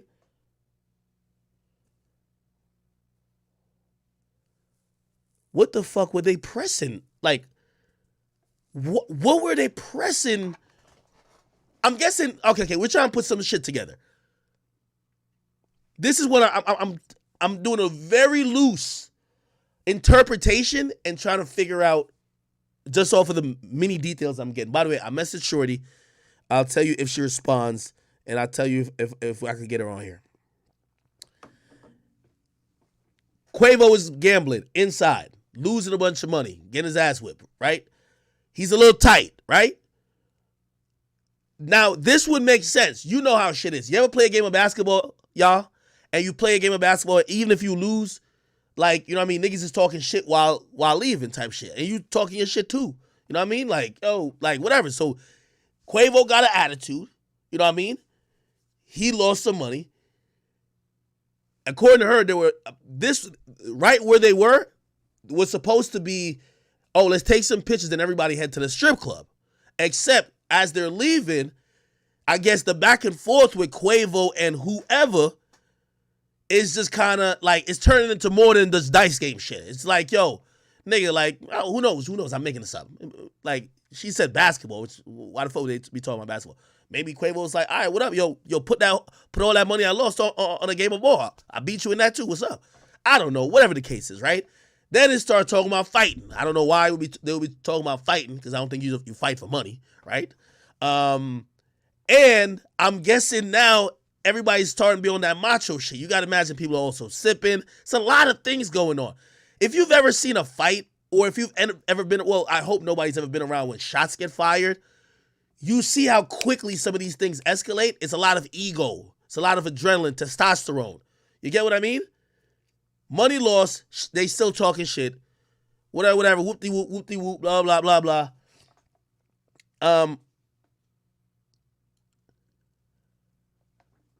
I will say, though, I don't think Jay Prince Jr., it wasn't him and Quavo. And by the way, they look like they came together, right? Jay Prince Jr., so Jay Prince Jr., like, I obviously won't show the video, but the video of Takeoff's body on the ground, you see Jay Prince Jr. walk past too. So, you know what I mean? Clearly he don't got nothing to do with that, I would imagine, because if he did, you wouldn't let somebody who allegedly had something to do with your man dying right there on the ground walk by and nothing happens and everybody just filming. Nobody even says nothing to him, right? So I don't think necessarily he's involved, right? Now, granted, I think people are going to blame Jay Prince Jr. for constantly creating these scenarios where niggas are in there and they're on that type of timing. Do you get what I mean? It's like how they blame everybody know that one club promoter or that one DJ. If you go to his parties, somebody getting stabbed, maybe shot, definitely at least 4 fights. Like, the crowd they bring is hood niggas. I think the reason why Jay Prince Jr. gonna get some blame is because people are like, yo, you goddamn well know you bringing a bunch of hood niggas to gamble away money, and everybody got a little bit of money, but you should know that shit could go left. Maybe you should take better precautions. I don't know if he's an event thrower. I don't know what that is. But people are looking for somebody to blame, clearly. Somebody said, was it his private party? From what I was told, yes.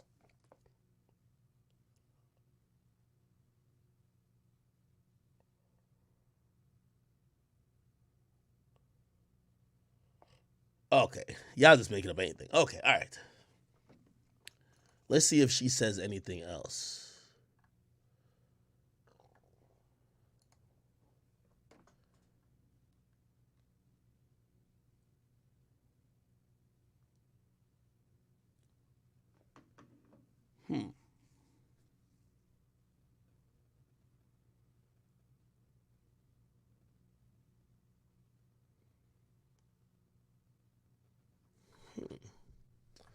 All right. I'm going to look at, well, this one video I can't really post. Well, obviously, it's the video in questions.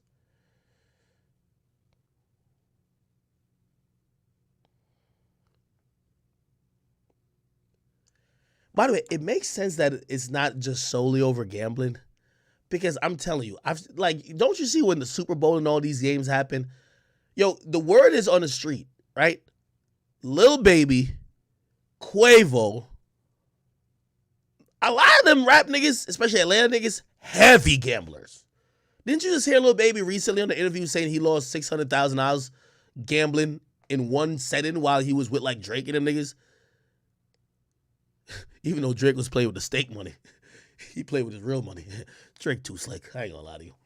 That nigga slick. Anyway, remind me, because some of them are eluding my memory right now. Remind me of some of the instances that happened when people were rolling dice. By the way, the Offset Lil Baby shit is a result of rolling dice. Remember the whole thing where people said, oh, Offset got beat up or stripped by the 4PF niggas? That was a result of Offset, 42 Doug, and Lil Baby rolling dice. Apparently there was some money owed, some shit like that. That was the word. Lil Snoop dying. Oh shit, that was over rolling dice, ain't it? Rolling dice. The jeweler guy, Duke the jeweler. Apparently over an argument that escalated after rolling dice. Yo, here's the thing with rolling dice too. Bro, it's like, you know how niggas talk shit. You ever see niggas even playing basketball? Let's not even talk about rolling dice, because maybe not everybody has that experience, right? And really, I don't even roll dice, right? But you ever see like niggas playing basketball and you could tell by the shit talking they have, like they're probably gonna fight? And yes, the shit talking might loosely be based around basketball, but it starts to get more and more. You're like, all right, something gonna happen. For even this thing that happened with the jeweler, I'm hearing there was shit talking happening. You know what I mean?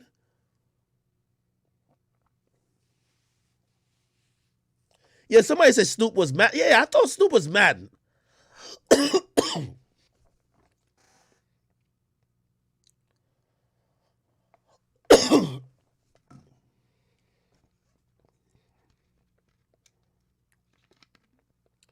Somebody says gambling can be exasperating. Exasperating. Okay, damn, I can't read today. No, you're right. Yeah, I heard Snoop was mad. Somebody says gambling is literally a rich person's sport or activity. Well, of course. So that's why I'm all in belief that Quavo could never get that mad that he lost money. I don't believe it's possible for him to get that mad, right? What I do think is that he's a prideful nigga. Quavo is a nigga who is usually good at most things he attempts. We've seen it. He throwing a football. We've seen him do a long jump. We've seen him play basketball. We've seen him do all types of shit, man. Like, this nigga could do a decathlon for all we know, right? That usually comes with a nigga who probably like talk shit back and forth.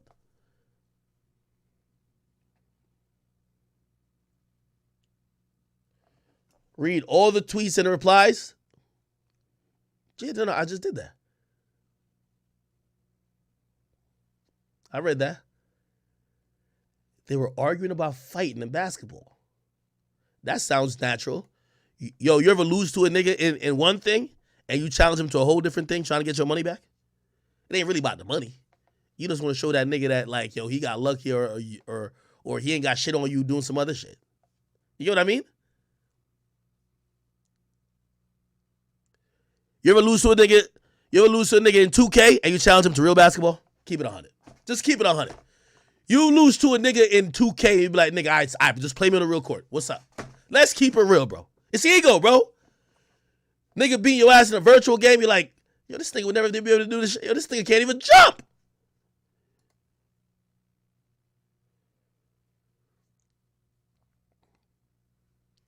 Nigga ever beat your ass in like UFC or boxing and now you want to slap box with him in real life? Some real shit.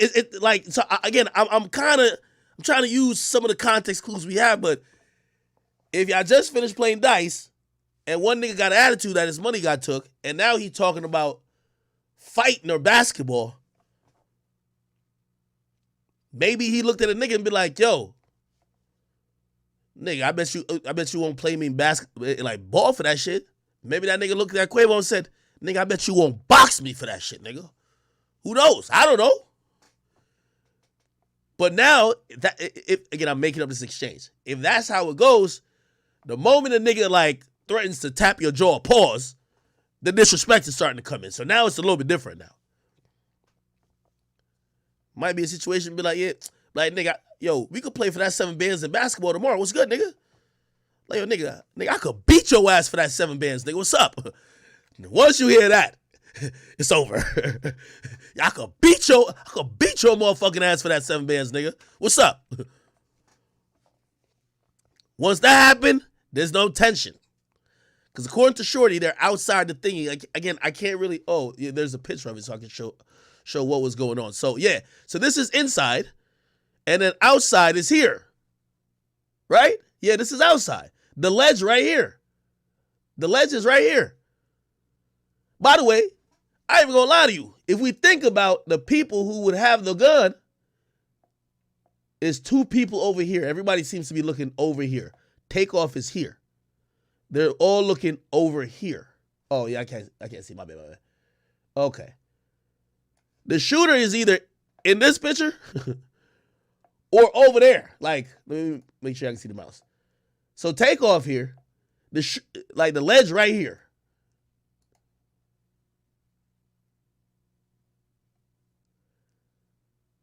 The shooter, it looked like Quavo. This might be Quavo right here, because this is a nigga with dress, right? No, yeah, it's a nigga with dress. Let me unlike. It's a nigga with dress right here, right? This is Shorty with the cheeks out. Look like something's happening over here. Look, this is a nigga with a hat with, it look like an S on it. Is this an S? Is this an S? This nigga hat got an S on it. What the fuck does S mean? All right, let's keep looking.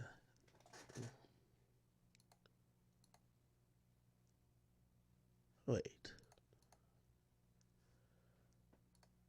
Now let's go back to let's go back to J Prince Jr. page. J Prince Jr. I don't think I've been to his page yet.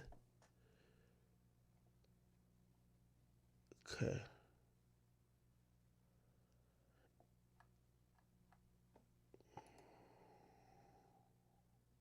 This is his stories that day.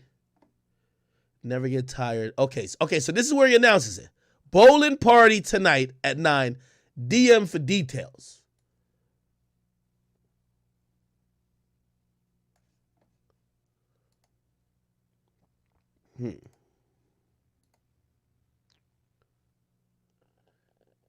Yo, chat, help me out. All right, we're going to do some investigative work today, brother. We're going to find Shorty's Instagram. Because the story is going to have everything. What's her Instagram? Let me type Instagram in this. Hey, this girl, we got to find her Instagram. Because we want to watch her stories. Okay? We want to watch her stories. So, find her Instagram.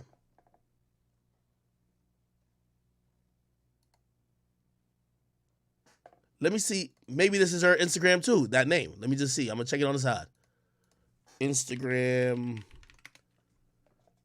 Nah, that's not. Let me try to search for it, though. Triracial Angel? What's her name on here? What's her name on here? I'm trying to find this shit, yeah. Somebody said check the link tree. I ain't see the link tree. There ain't no link tree over here. Look, followed by DJ Akademiks. Ack, you dirty dog. Okay. Chat, come on, man. Y'all gotta help me out. Help me out now, chat.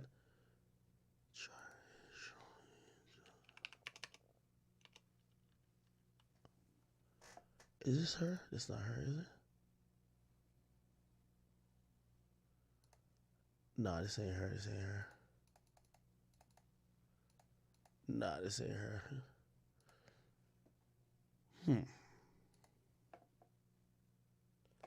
Nigga said, nigga, I been DM'd her.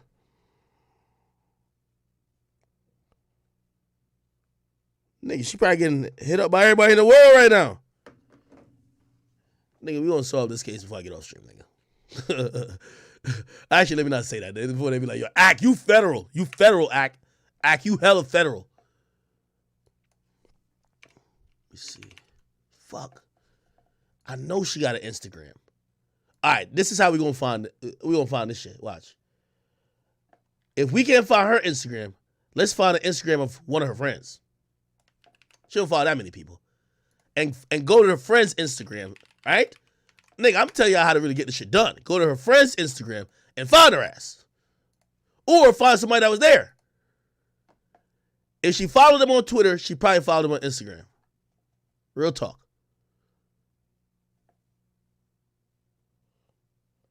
J. Prince Jr. deleted the story? No, he didn't. We just looked at it.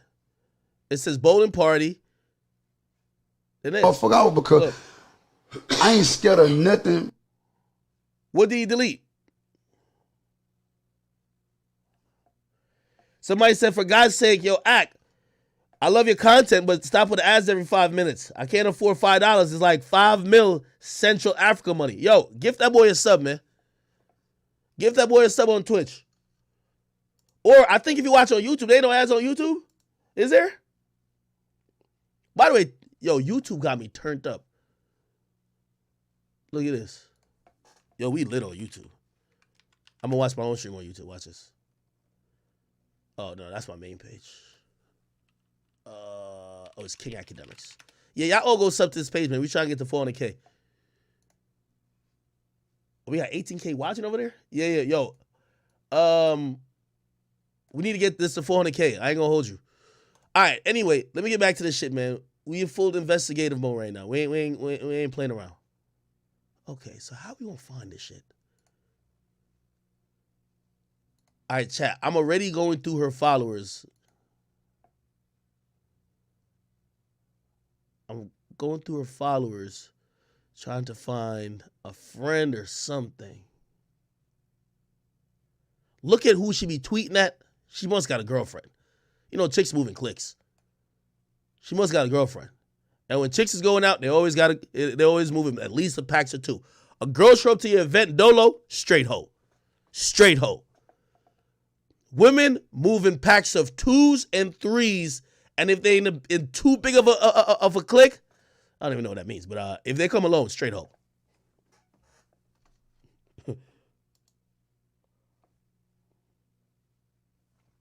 Nigga said, go on to Atlantaology. The shooter is on there? Oh, no. No way. Atlantaology.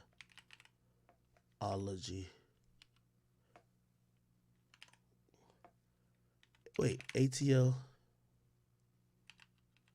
Wait, how do I spell it? Yo, what's up with this niggas over here talking about, yo, stop solving cases, bro. This case is solved already, man.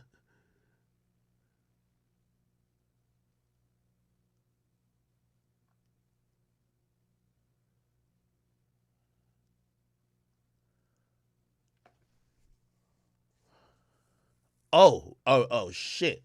Oh, we got this shit right here, chat. Hold up. We got a new story. Let's listen. We got one male that's deceased. He's right in front of the 810 bowling alley, which is on the 3rd floor. Looks like he's been shot in the head or neck, possibly. Right now, we don't have a whole lot of information. We know it happened somewhere around 2:35. There were some security guards that were in the area, but they heard the shooting, but no one saw who did the shooting. A lot of folks were there.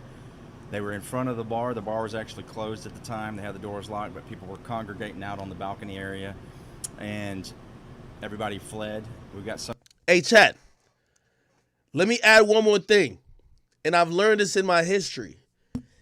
See, I used to be DJing back in college, and when as a DJ, naturally, you sometimes you stayed after the venue to pack up equipment, get out of there. I was always very cautious. When you leave in the club, especially after the shit ends, usually there's trouble awaiting. Now, I learned as a concert goer or a party goer, if the club closed at 2, that means they're going to start ushering people out of there like about 1:45. They start playing music, cutting lights on. You should probably leave at 1:30. Because when the party's over and the music stops,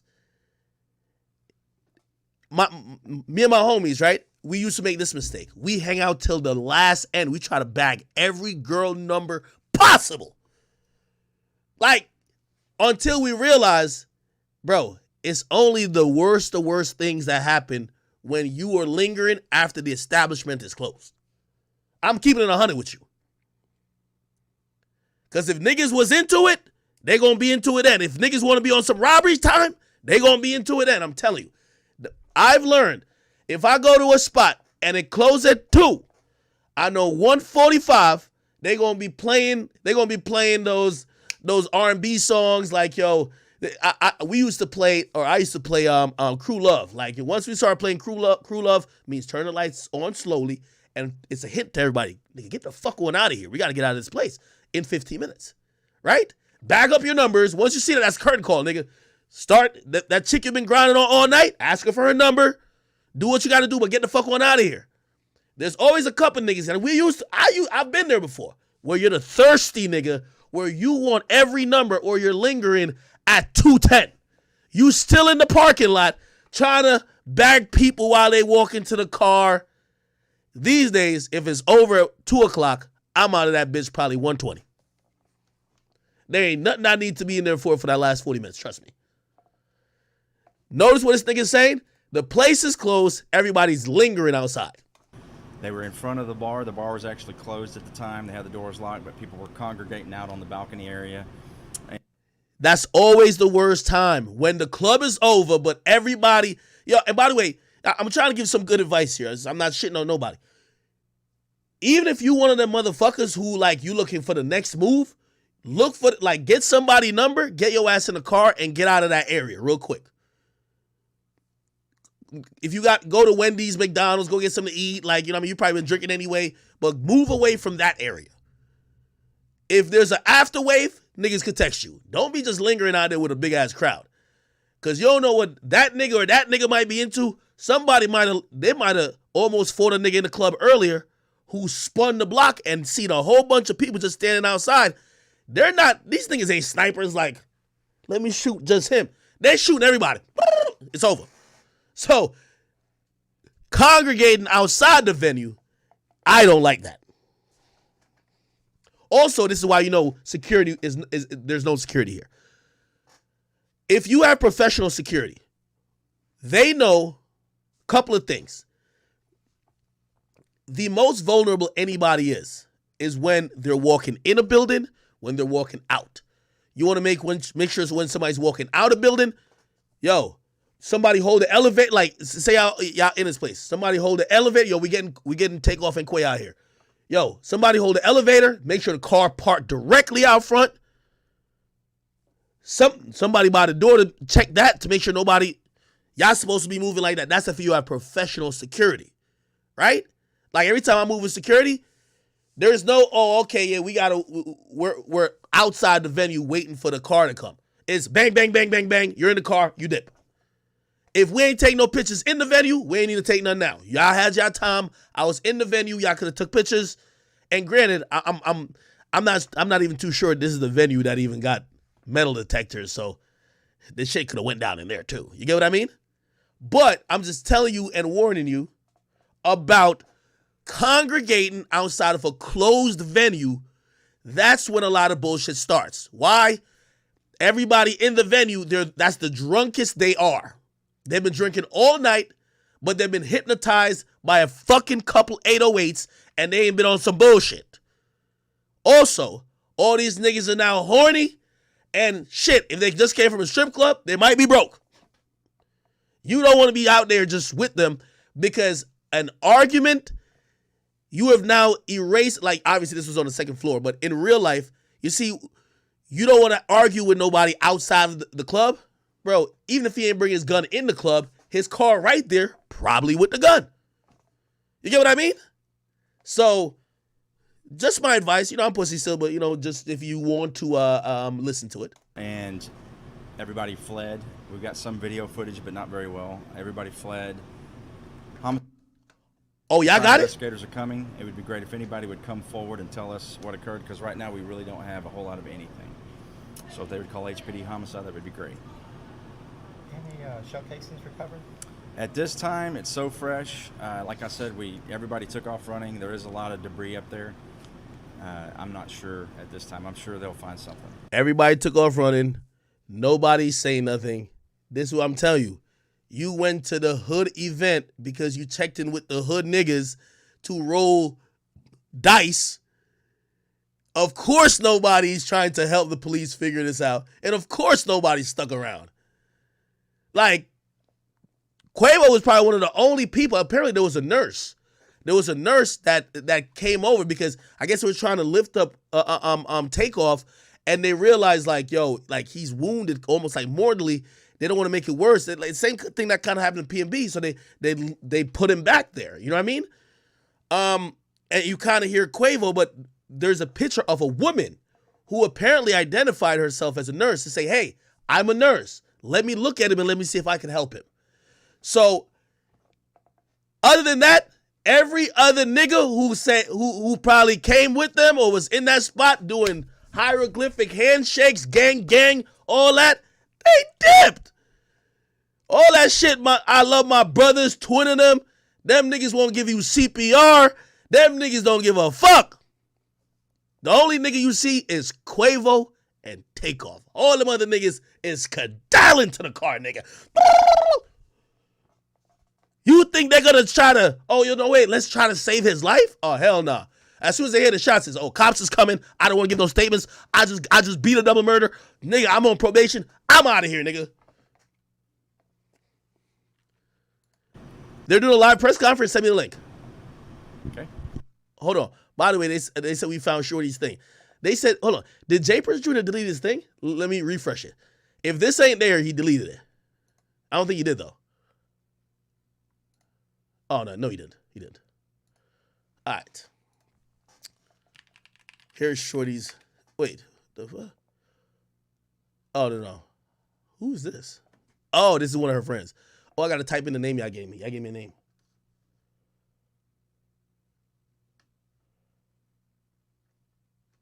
Oh, thank y'all for the it's Saint. All right. We found it. Like, we investigating, but we might be investigating a few other things too. You see, the Cheeks was probably out this time. Hold on. Chat, we gonna get this right, man. I know this ain't happening in Atlanta, but Fonnie, I'm gonna have to hold these people down for you. Let's get to the bottom of this shit, man. Oh, Cheeks? Look.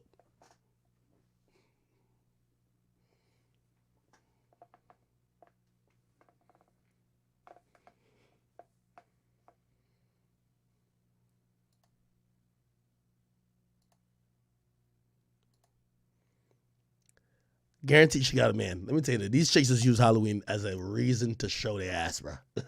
She probably got a whole man, nigga. She might even have a baby. Nigga, Halloween, a chick just, like, they just use that as a reason just to show their ass. Like, yo, she basically don't even got to wear this fucking dress. The ass cheeks is already out. How you going to have a crop top dress for the ass cheek? All right, though. All right, hold on. Let's get back to business, man. Let's get back to shit that fucking matters, man. Let's solve this fucking crime. You feel me? Nah, no federal. We're not doing that. We're not doing that. We're not solving shit. Hold on, though. All right. Let's get back on. Let's stand on business. Oh, she go to college. What's that? University of Houston? 24? That means she graduated in 2 years. She's a sophomore.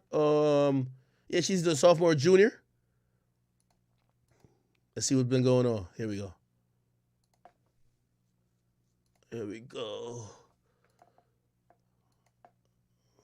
Okay.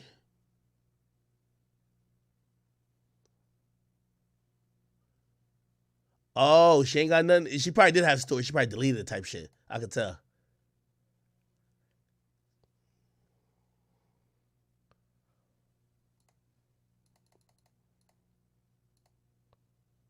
Okay, all right, bet. All right, cool. All right, people. All right, hey, where's the press conference at?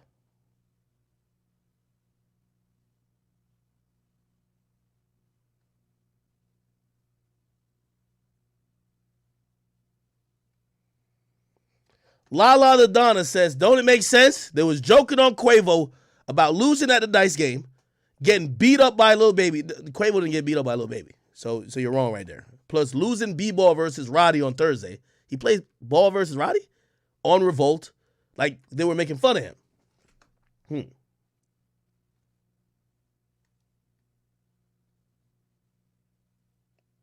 She posted more? Oh, Jay Prince had a story that he deleted. Do you know what it was? All right, we back on this shit. Here we go.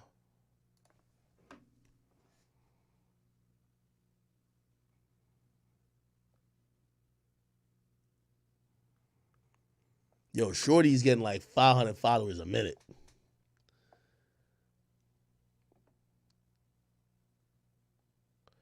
Wait, she ain't post something else. Hold on.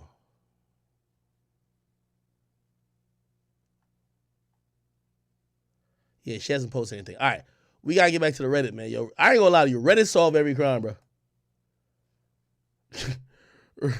Reddit solve every... Hold on.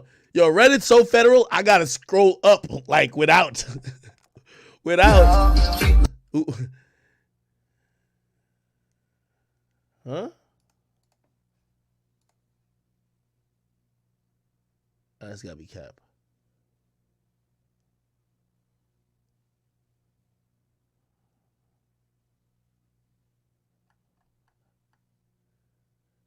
Yeah, I don't. You see, I don't want to put the like they got a nigga up here on Reddit now. They got a whole nigga up here. They say he did it. They said the nigga went on live and said he did it, but I don't want to. I don't want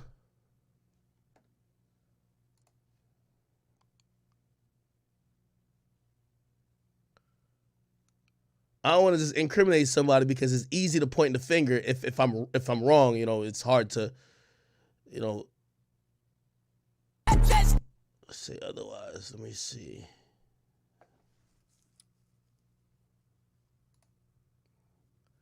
Oh, this is what y'all was talking. You're right. I did see this on the story earlier. Why you delete it?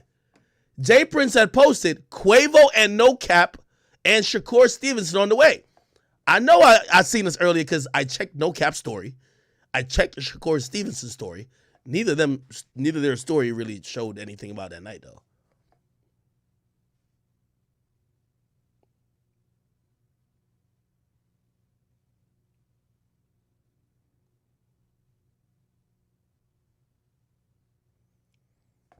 Somebody said they solved every case except where your fitted cap went when your shorty threw it at Komodo. Hilarious. Y'all funny, man. Jeez. Yeah, he did delete this. Well, you got to realize, I'm going to tell you why I think he deleted this, right? And it might not have anything to do with, again, I don't think he probably was involved like that. I hope not, right? Him having this up there, the police, if nobody's talking, you know what the police is going to do? The police is going to drag these two niggas in there to talk. That's how it goes. So now you're inconveniencing other people. They're already going to look at Jay Prince Jr. and say, what up? What happened, nigga? What'd you see? It's your event. What did you have to do with it? They're probably going to press the people who own the building. Hey, like, if they ever break any rules, like they operate after like the time they're supposed to operate at, or the days they're supposed to operate, or who knows, maybe if they had any liquor license violation, they're going to press them like, yo, we'll revoke your shit. You're going to have to close up. We want all the video footage. They're going to press somebody. This is a high-profile case. Everybody got to talk to the cops. Everybody that's known. Now, maybe they don't know some of these girls who are there. You know what I mean? Of course, they're going to use social media to try to figure out. That girl who's tweeting, if they don't have enough people, right? If they don't have enough people already giving them information, she going to talk to the cops. She got to. That's how it goes. The cops are just going to literally subpoena her.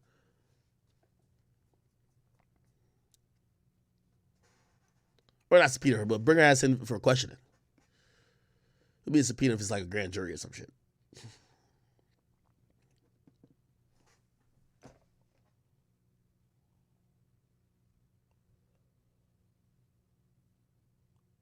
Yeah, they're definitely going to get the surveillance footage. I'm wondering why you deleted this.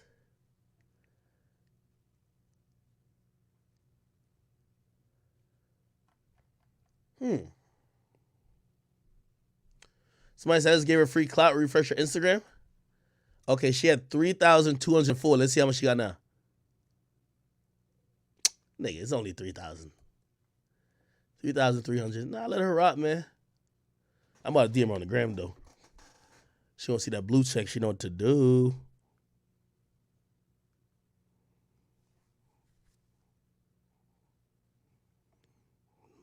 Let's see. What's her name?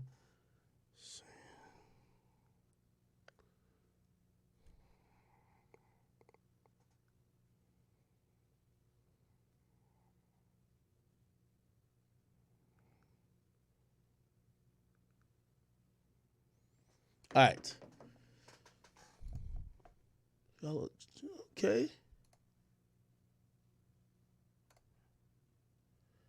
Yeah, she might have some hope. You see, when a chick let me put y'all some game. When a chick take a picture at a basketball game, you got a chance with her if she taking a picture like this. Nigga, she had to walk down here to get a good picture. Her seat's in the nosebleeds. When she take a picture and she already at courtside, you're not getting her, bro. A nigga brought her there already. You feel me? But here, her seat's in the nosebleeds, nigga. She had to walk down here and take this goddamn picture. If she was at courtside, a nigga brought her there. Trust me. Nigga, I'm telling you.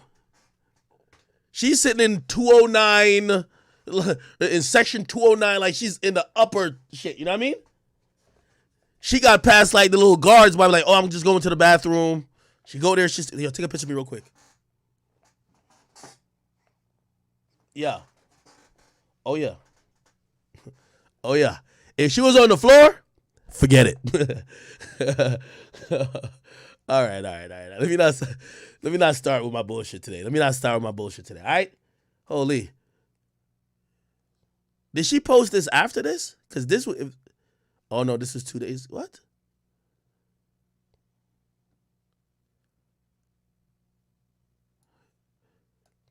Okay. Yeah, y'all running it up over there. It's all good. All right. Hold on. I'm on this Reddit, but I want to... They're pointing at somebody and claiming he's the shooter. I don't want to put his name out. I feel like that would be irresponsible.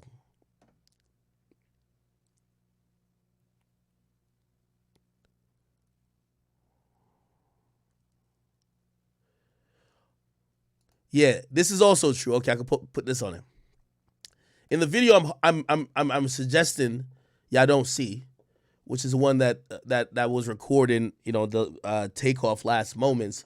You do see Jay Prince Jr., which is here he is, bang, bang bang. He walks by, so he walks by like Takeoff is on the ground. He walks by, and apparently, according to what this said.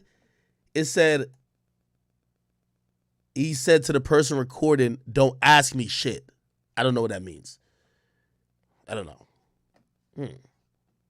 It's interesting. But I think somebody was starting to say, oh, he wasn't there. And I'm like, nigga, it's clear as fucking day he was there. I understand, even though it's the death of somebody they probably love, they don't want to be like involved type shit.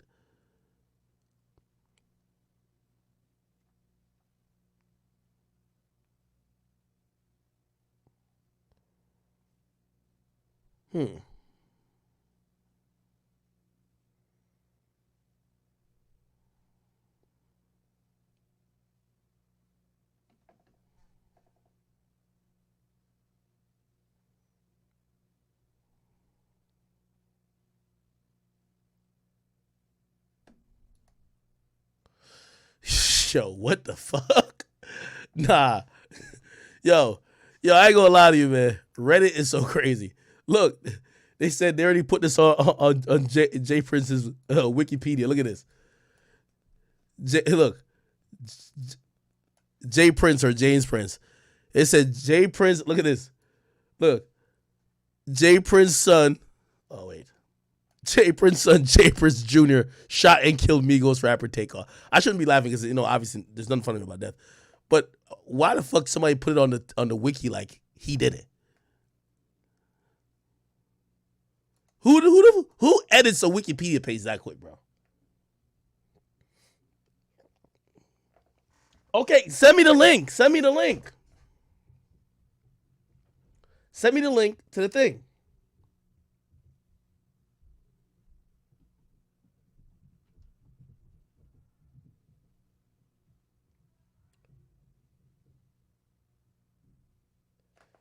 K Houston 11, KU11 on YouTube. Okay, YouTube. Okay, I'm on it. Oh, here we go. It's Houston, and every brother and sister in the neighborhoods calling you to action, to step up. There were 40 people at least at this event, and people left possibly out of fear. I ask you one thing, and I want this to resonate with everybody. What if it was your brother? What if it was your son? You would want somebody to step up. So please step up, get the information to us so we can bring some closure to this family who's hurting right now. Commander, come up and translate for us. Thank you. Muy buenas tardes a todos ustedes. Antes que nada, le queremos dar el sincero pésame a la familia del. Hey, I'm gonna go backwards. Pause. Here we go. This is the start of the press conference.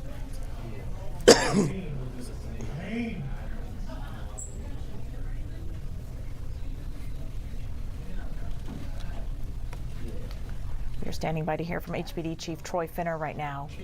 Again, speaking on the fatal shooting. Good afternoon, everyone. Chief Finner. The mayor's here today in support, as always, in our city, providing everything we need. By the way, the moment they started doing press conference and you got the mayor coming out, the police commissioner coming out, they're allocating more than normal resources, probably half their detectives in the precinct, and a lot of resources to find out what happened. You know why? If this goes unsolved, you know what I mean? To this day, I still don't even understand how the Biggie and Pop murders goes unsolved. But like for most places, these cops will get embarrassed. You know what I mean? You look stupid as a town if a popular rapper dies in a public place and you can't solve it, or at least come up with an arrest. Remember what they did in Memphis? They went crazy in Memphis. Needed some resources. He's received a few calls, just as I did, and he wanted to stand, so he'll be here to make a statement later if he wants, or definitely here to answer questions. So let me speak to the human element first before we do anything. I spoke to this young man's mother just an hour ago. Flew in here from out of town. I want everybody to understand the pain, the suffering of a mother. Very tough. And I told her, as we stand with any victim of violence or any homicide victim, their family, we stand with them in this city, in this police department, and everybody that's standing behind me. I want to thank our homicide unit under the direction of Commander Spears for doing great work time and time again. I'm going to speak briefly, and I'm going to turn it over to the investigator, homicide investigator Arrington. After he speaks, I'm going to get Commander Garcia to come up and translate in Spanish, and he'll go over some of the investigative parts. But let me speak to this just right. We understand and we know it. This morning at about approximately 2:34 a.m., officers received a call of a shooting in progress. Officers arrived there shortly thereafter. The location is in the downtown location, the billiards bowling alley located at 1201 San Jacinto Street here in the downtown area. Once officers arrived, they came upon a male who was deceased. That male has been identified as Kersnick Ball, better known as Takeoff. He's a member of the Migos rap group out of Atlanta. And I want to pause again. because sometimes the hip-hop community gets a bad name. And I know, and evident from this city and people who I have a personal relationship, a lot of great people in our hip-hop community, and I respect them. But back to Takeoff. I got many calls from Houston and outside of Houston, and everyone spoke of what a great young man this is, how peaceful he is, what a great artist. And I'm calling up on everybody, our hip-hop artists in Houston and around the nation. We gotta police ourselves. It is so many talented individuals, men and women, in that community, who again, I love and I respect. And we all need to stand together and make sure nobody tears down that industry. And I'm calling to start here in Houston, here and possibly as early as next week. I wanna meet with some of our artists and see how we can taper things down. Right now, I'm gonna turn it over to the investigator, and we'll our commander translate, and the mayor is here for questions as well. But I want to pray for, ask that we all pray for his mother, his family, and all of his friends who are in deep pain and shock still right now. Thank you. Investigator, Erica, come on up. Thank you. Thank you again, Chief, and thank you all for coming here, and good afternoon. I'm Sergeant Michael Arrington. I'm a sergeant with the Houston Police Department's Homicide Division. And earlier this morning, as he said, our patrol officers received a call at approximately 2:34 a.m. of a shooting just occurred at the 810 billiard factory and, billiard and bowling alley. From there, we were notified that there was a single male who was shot and pronounced deceased on the scene on the third level just outside the front door. We were also informed that two other individuals had reported themselves by personal vehicle to local area hospitals on their own, both of them with non-life-threatening injuries, but a 23-year-old male and a 24-year-old female. Like I said, both of them are going to be okay, and we have spoken and gotten information from them to help us in this investigation. But the officers arriving on the scene, initial statements from employees working at the establishment notified us that there was an incident that occurred after the party had ended. There was a private party that was booked out for the event. And then after that ended, there was a large group of people who gathered at the front door area just outside of the building. And it led to an argument where the shooting took place from the disagreement. A lot of the people that were there fled the scene and did not stick around to give a statement. So we're asking them to either call us at the Homicide Division at 713-308-3600. Or if they would like to remain anonymous, they can call Crime Stoppers at 713-222-TIPS. We're looking for any information at this time, any videos, any information. We do know that the media has received a lot of phone calls, text messages, Twitter, tweets, vines, videos. We need all of y'all to send those to us so we can solve this case. We're looking for anything to help us. From there, as the chief said, we want to find justice for this family. They're going through a lot right now, and the only thing that we can do is hope that y'all reach out and assist us in any way to lead to evidence that will help us to apprehend and get charges and arrest on the person responsible for the death of Takeoff. Thank you. Let me say something right quick, just to follow up. I just want to say something to our city, it's Houston, and every brother and sister in the neighborhoods. I'm calling you to action, to step up. There were 40 people at least at this event, and people left possibly out of fear. I ask you one thing, and I want this to resonate with everybody. What if it was your brother? What if it was your son?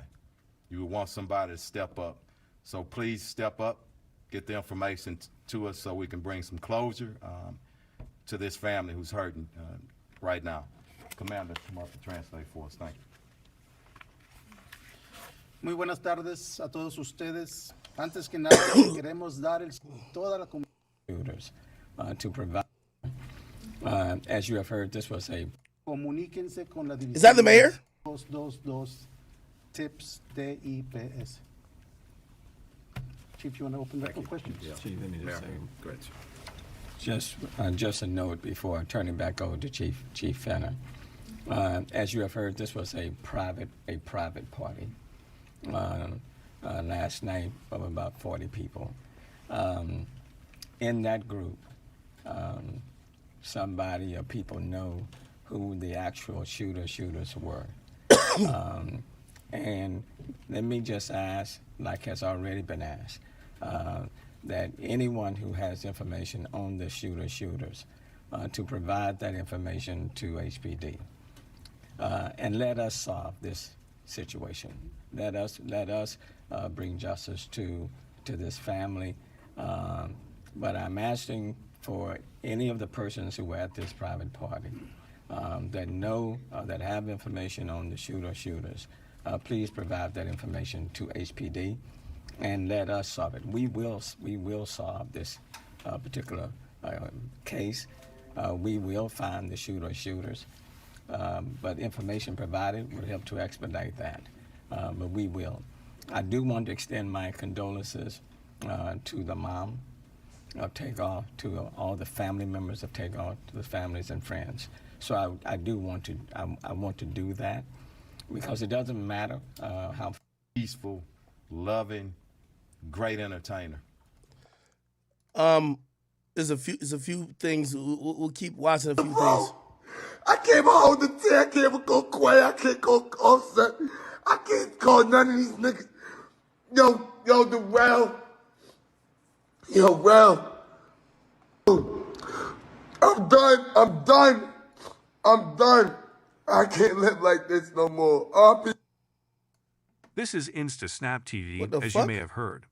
The sad news came out that Takeoff has passed away from a fatal shooting. All right, bro. We don't need none of that. So Designer was reacting to news about Takeoff's passing. Is there a video of this? I posted one.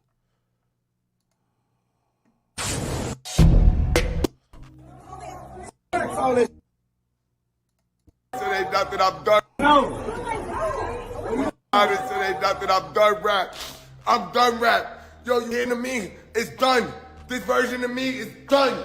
It's done. It's done. It's done. It's done. It's done. Y'all took Takeoff, bro. It's done. Y'all wanted it, it's over. Y'all wanted it, it's over. Y'all wanted it, it's over. Y'all wanted it, it's over. Y'all wanted it, it's over. Y'all Takeoff. Be sure to like, comment, and subscribe. Yo, what the hell? Why the f***? That's my brother, bro. I can't hold the tear. I can't go quiet. I can't go offset. I can't call none of these. Yo, the Rel. Yo, Rel.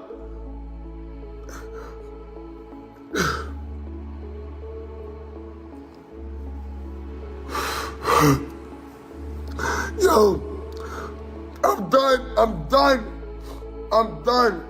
I can't live like this no more. RP Rock, RP Takeoff, RP Nipsey, RP Biggie, RP everybody, bro. Wow. Did Bobby Schmurda say anything yet? Let me refresh the 6-page. I know Bobby was really close. Bobby was really, he really close with Amigos. Amigos held him down, bro. Oh, okay. Damn. I could tell he's speechless. He's just posted a picture and he says, "Life too short." Life too short, man.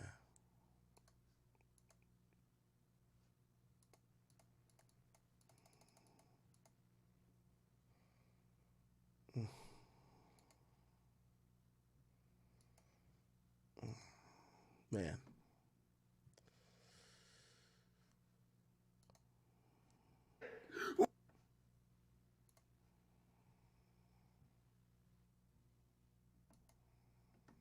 Spin. Jesus Christ. Does everybody have like music in their shit?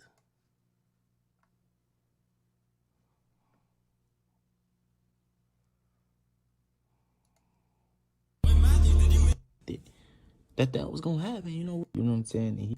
To make it Okay, all right. These niggas just saying a bunch of shit. All right, hold on.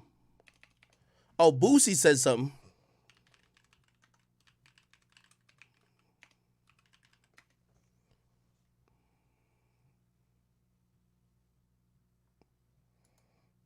Oh yeah, I know I played this for y'all, but I didn't hear myself.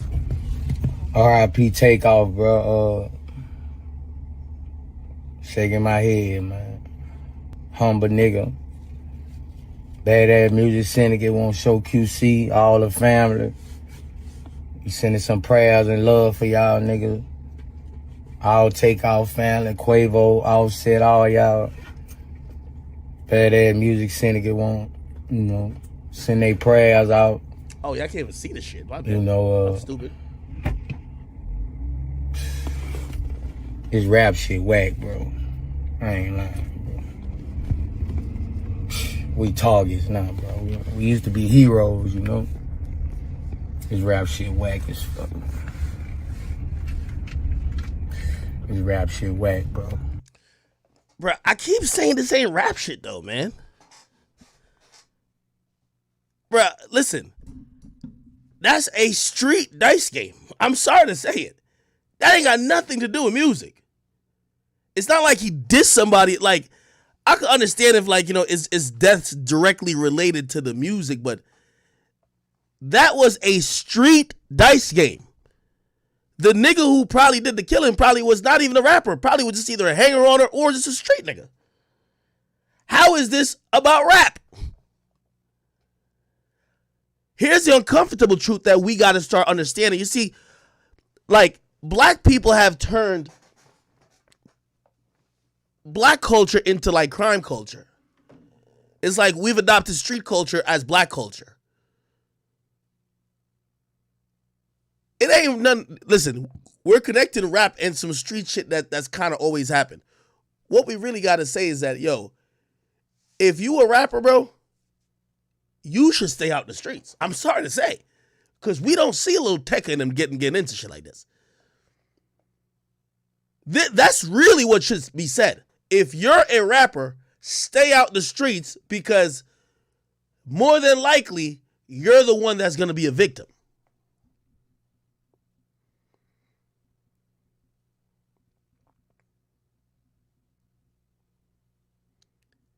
If you look at this picture of the people in that room, with the exception of that girl, I guarantee every nigga had a gun on him. It's the environment that you're in.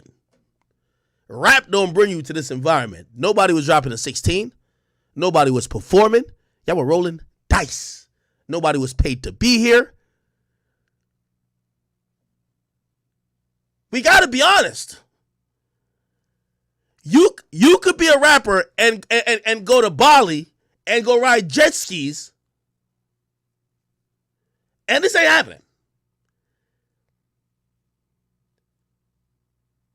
We are confusing rappers who are really close to street shit, and when street shit happens, we blame the music. It ain't the music. If we're talking drill, then it is like drill, music is part of it. But this ain't got nothing to do with music. This is hood nigga activities, brother.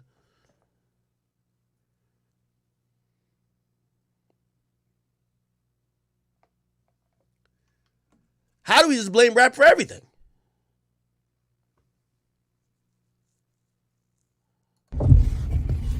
R.I.P. Takeoff, bro. Shaking my head, man. Humble nigga. Badass music syndicate won't show QC, all the family. We sending some prayers and love for y'all niggas. All Takeoff family, Quavo, Offset, all y'all. Badass music syndicate won't, send their prayers out. You know, this rap shit whack, bro. I ain't lying, bro. We targets now, bro. We used to be heroes, you know. Again, I'm saying these are the extracurricular activities that come with rap. Like when again, not because you make street rap mean you got to be in a dice game with no security around a bunch of niggas who are all probably on that type of timing. This rap shit whack as fuck. This rap shit whack, bro.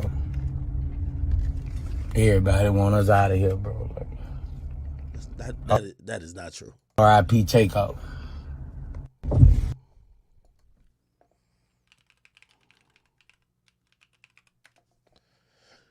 Carl Cherry did send out a kind of insightful tweet. He said,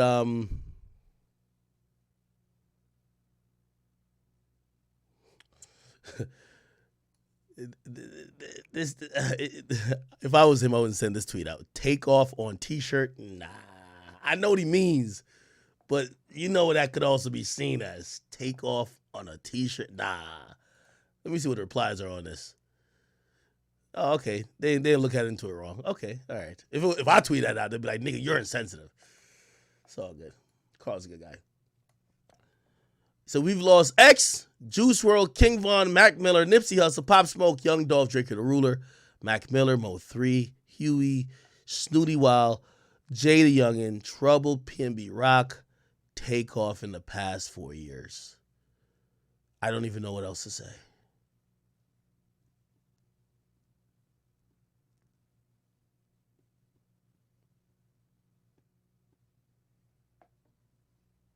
Somebody said, oh, he put Mac Miller twice, did he?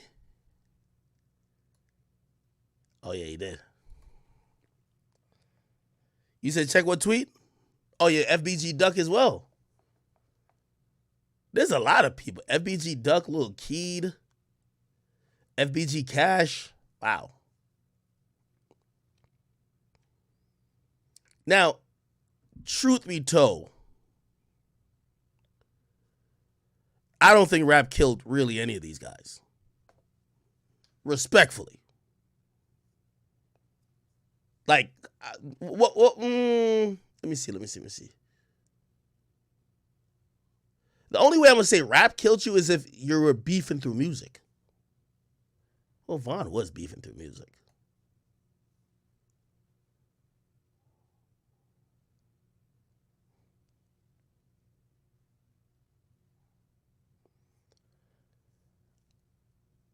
Now, somebody in the chat is right. If they say gun violence, I'll agree.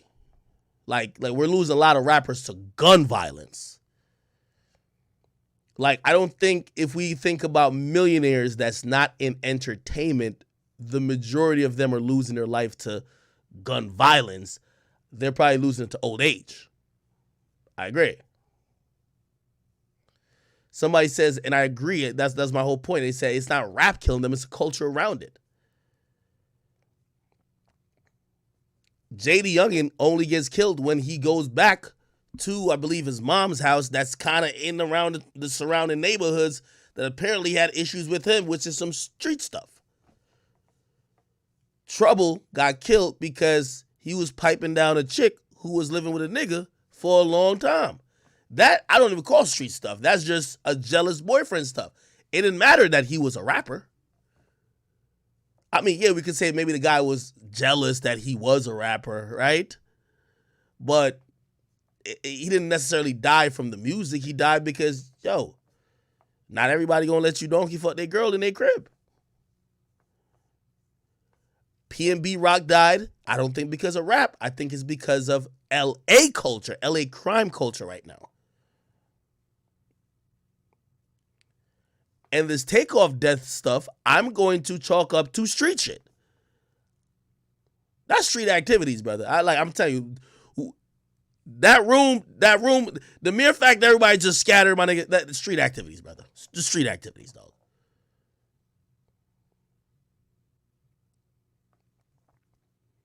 Now, we might be in an infinite loop if we argued And you took the point of, well, if you make this type of music, you have to be next to the environment, right? That might be a point.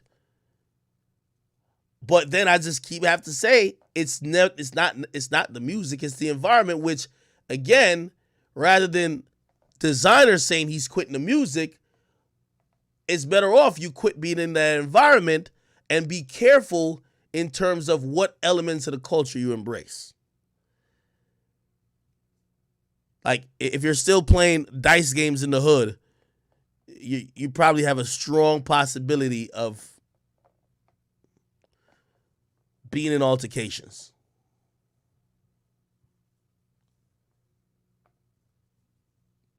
Drakeo the Ruler, I might give you that one, even though he got stabbed in the neck at a show, even though the conversation was that the reason why he got stabbed is because of some beef that might have been gang affiliated.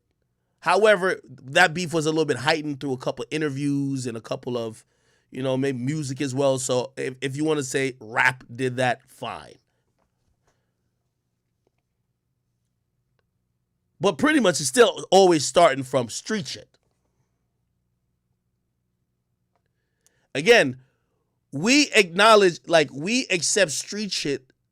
Like even Jay-Z, who's a billionaire, is talking about streets is dead. Oh, yo, this person ain't died yet. Streets, we use the streets like it's actually black culture. Like we don't really have a logical conversation about how parasitic the streets is to even the people that make it up out the streets. Because when you do show love back to the streets, or you constantly around the streets, when you should have just stay away from it, it usually ends up taking your life. A Pop Smoke, I'm going with Pop Smoke. I'm going with that's not rap. That's LA crime culture right now.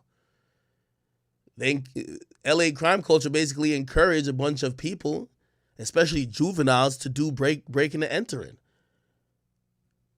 They did one when, and unfortunately he was the victim. Young Dolph situation, I think that stems from some street shit. Them niggas, was it heightened by music? Yes. If it's what we think, and I won't even tell you what I think. But I don't see none of these guys who I'm like, damn, rap music got that nigga killed.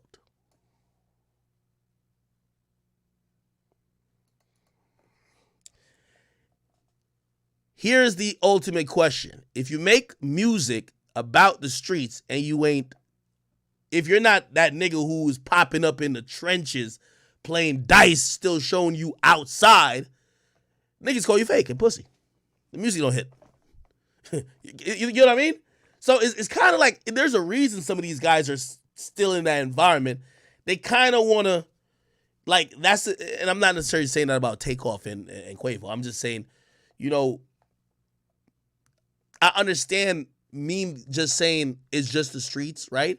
Might just be might lack a little nuance because of some of the music these guys make, they have to be in that proximity. But inevitably, I'm just saying that these issues ain't coming from them picking up a mic.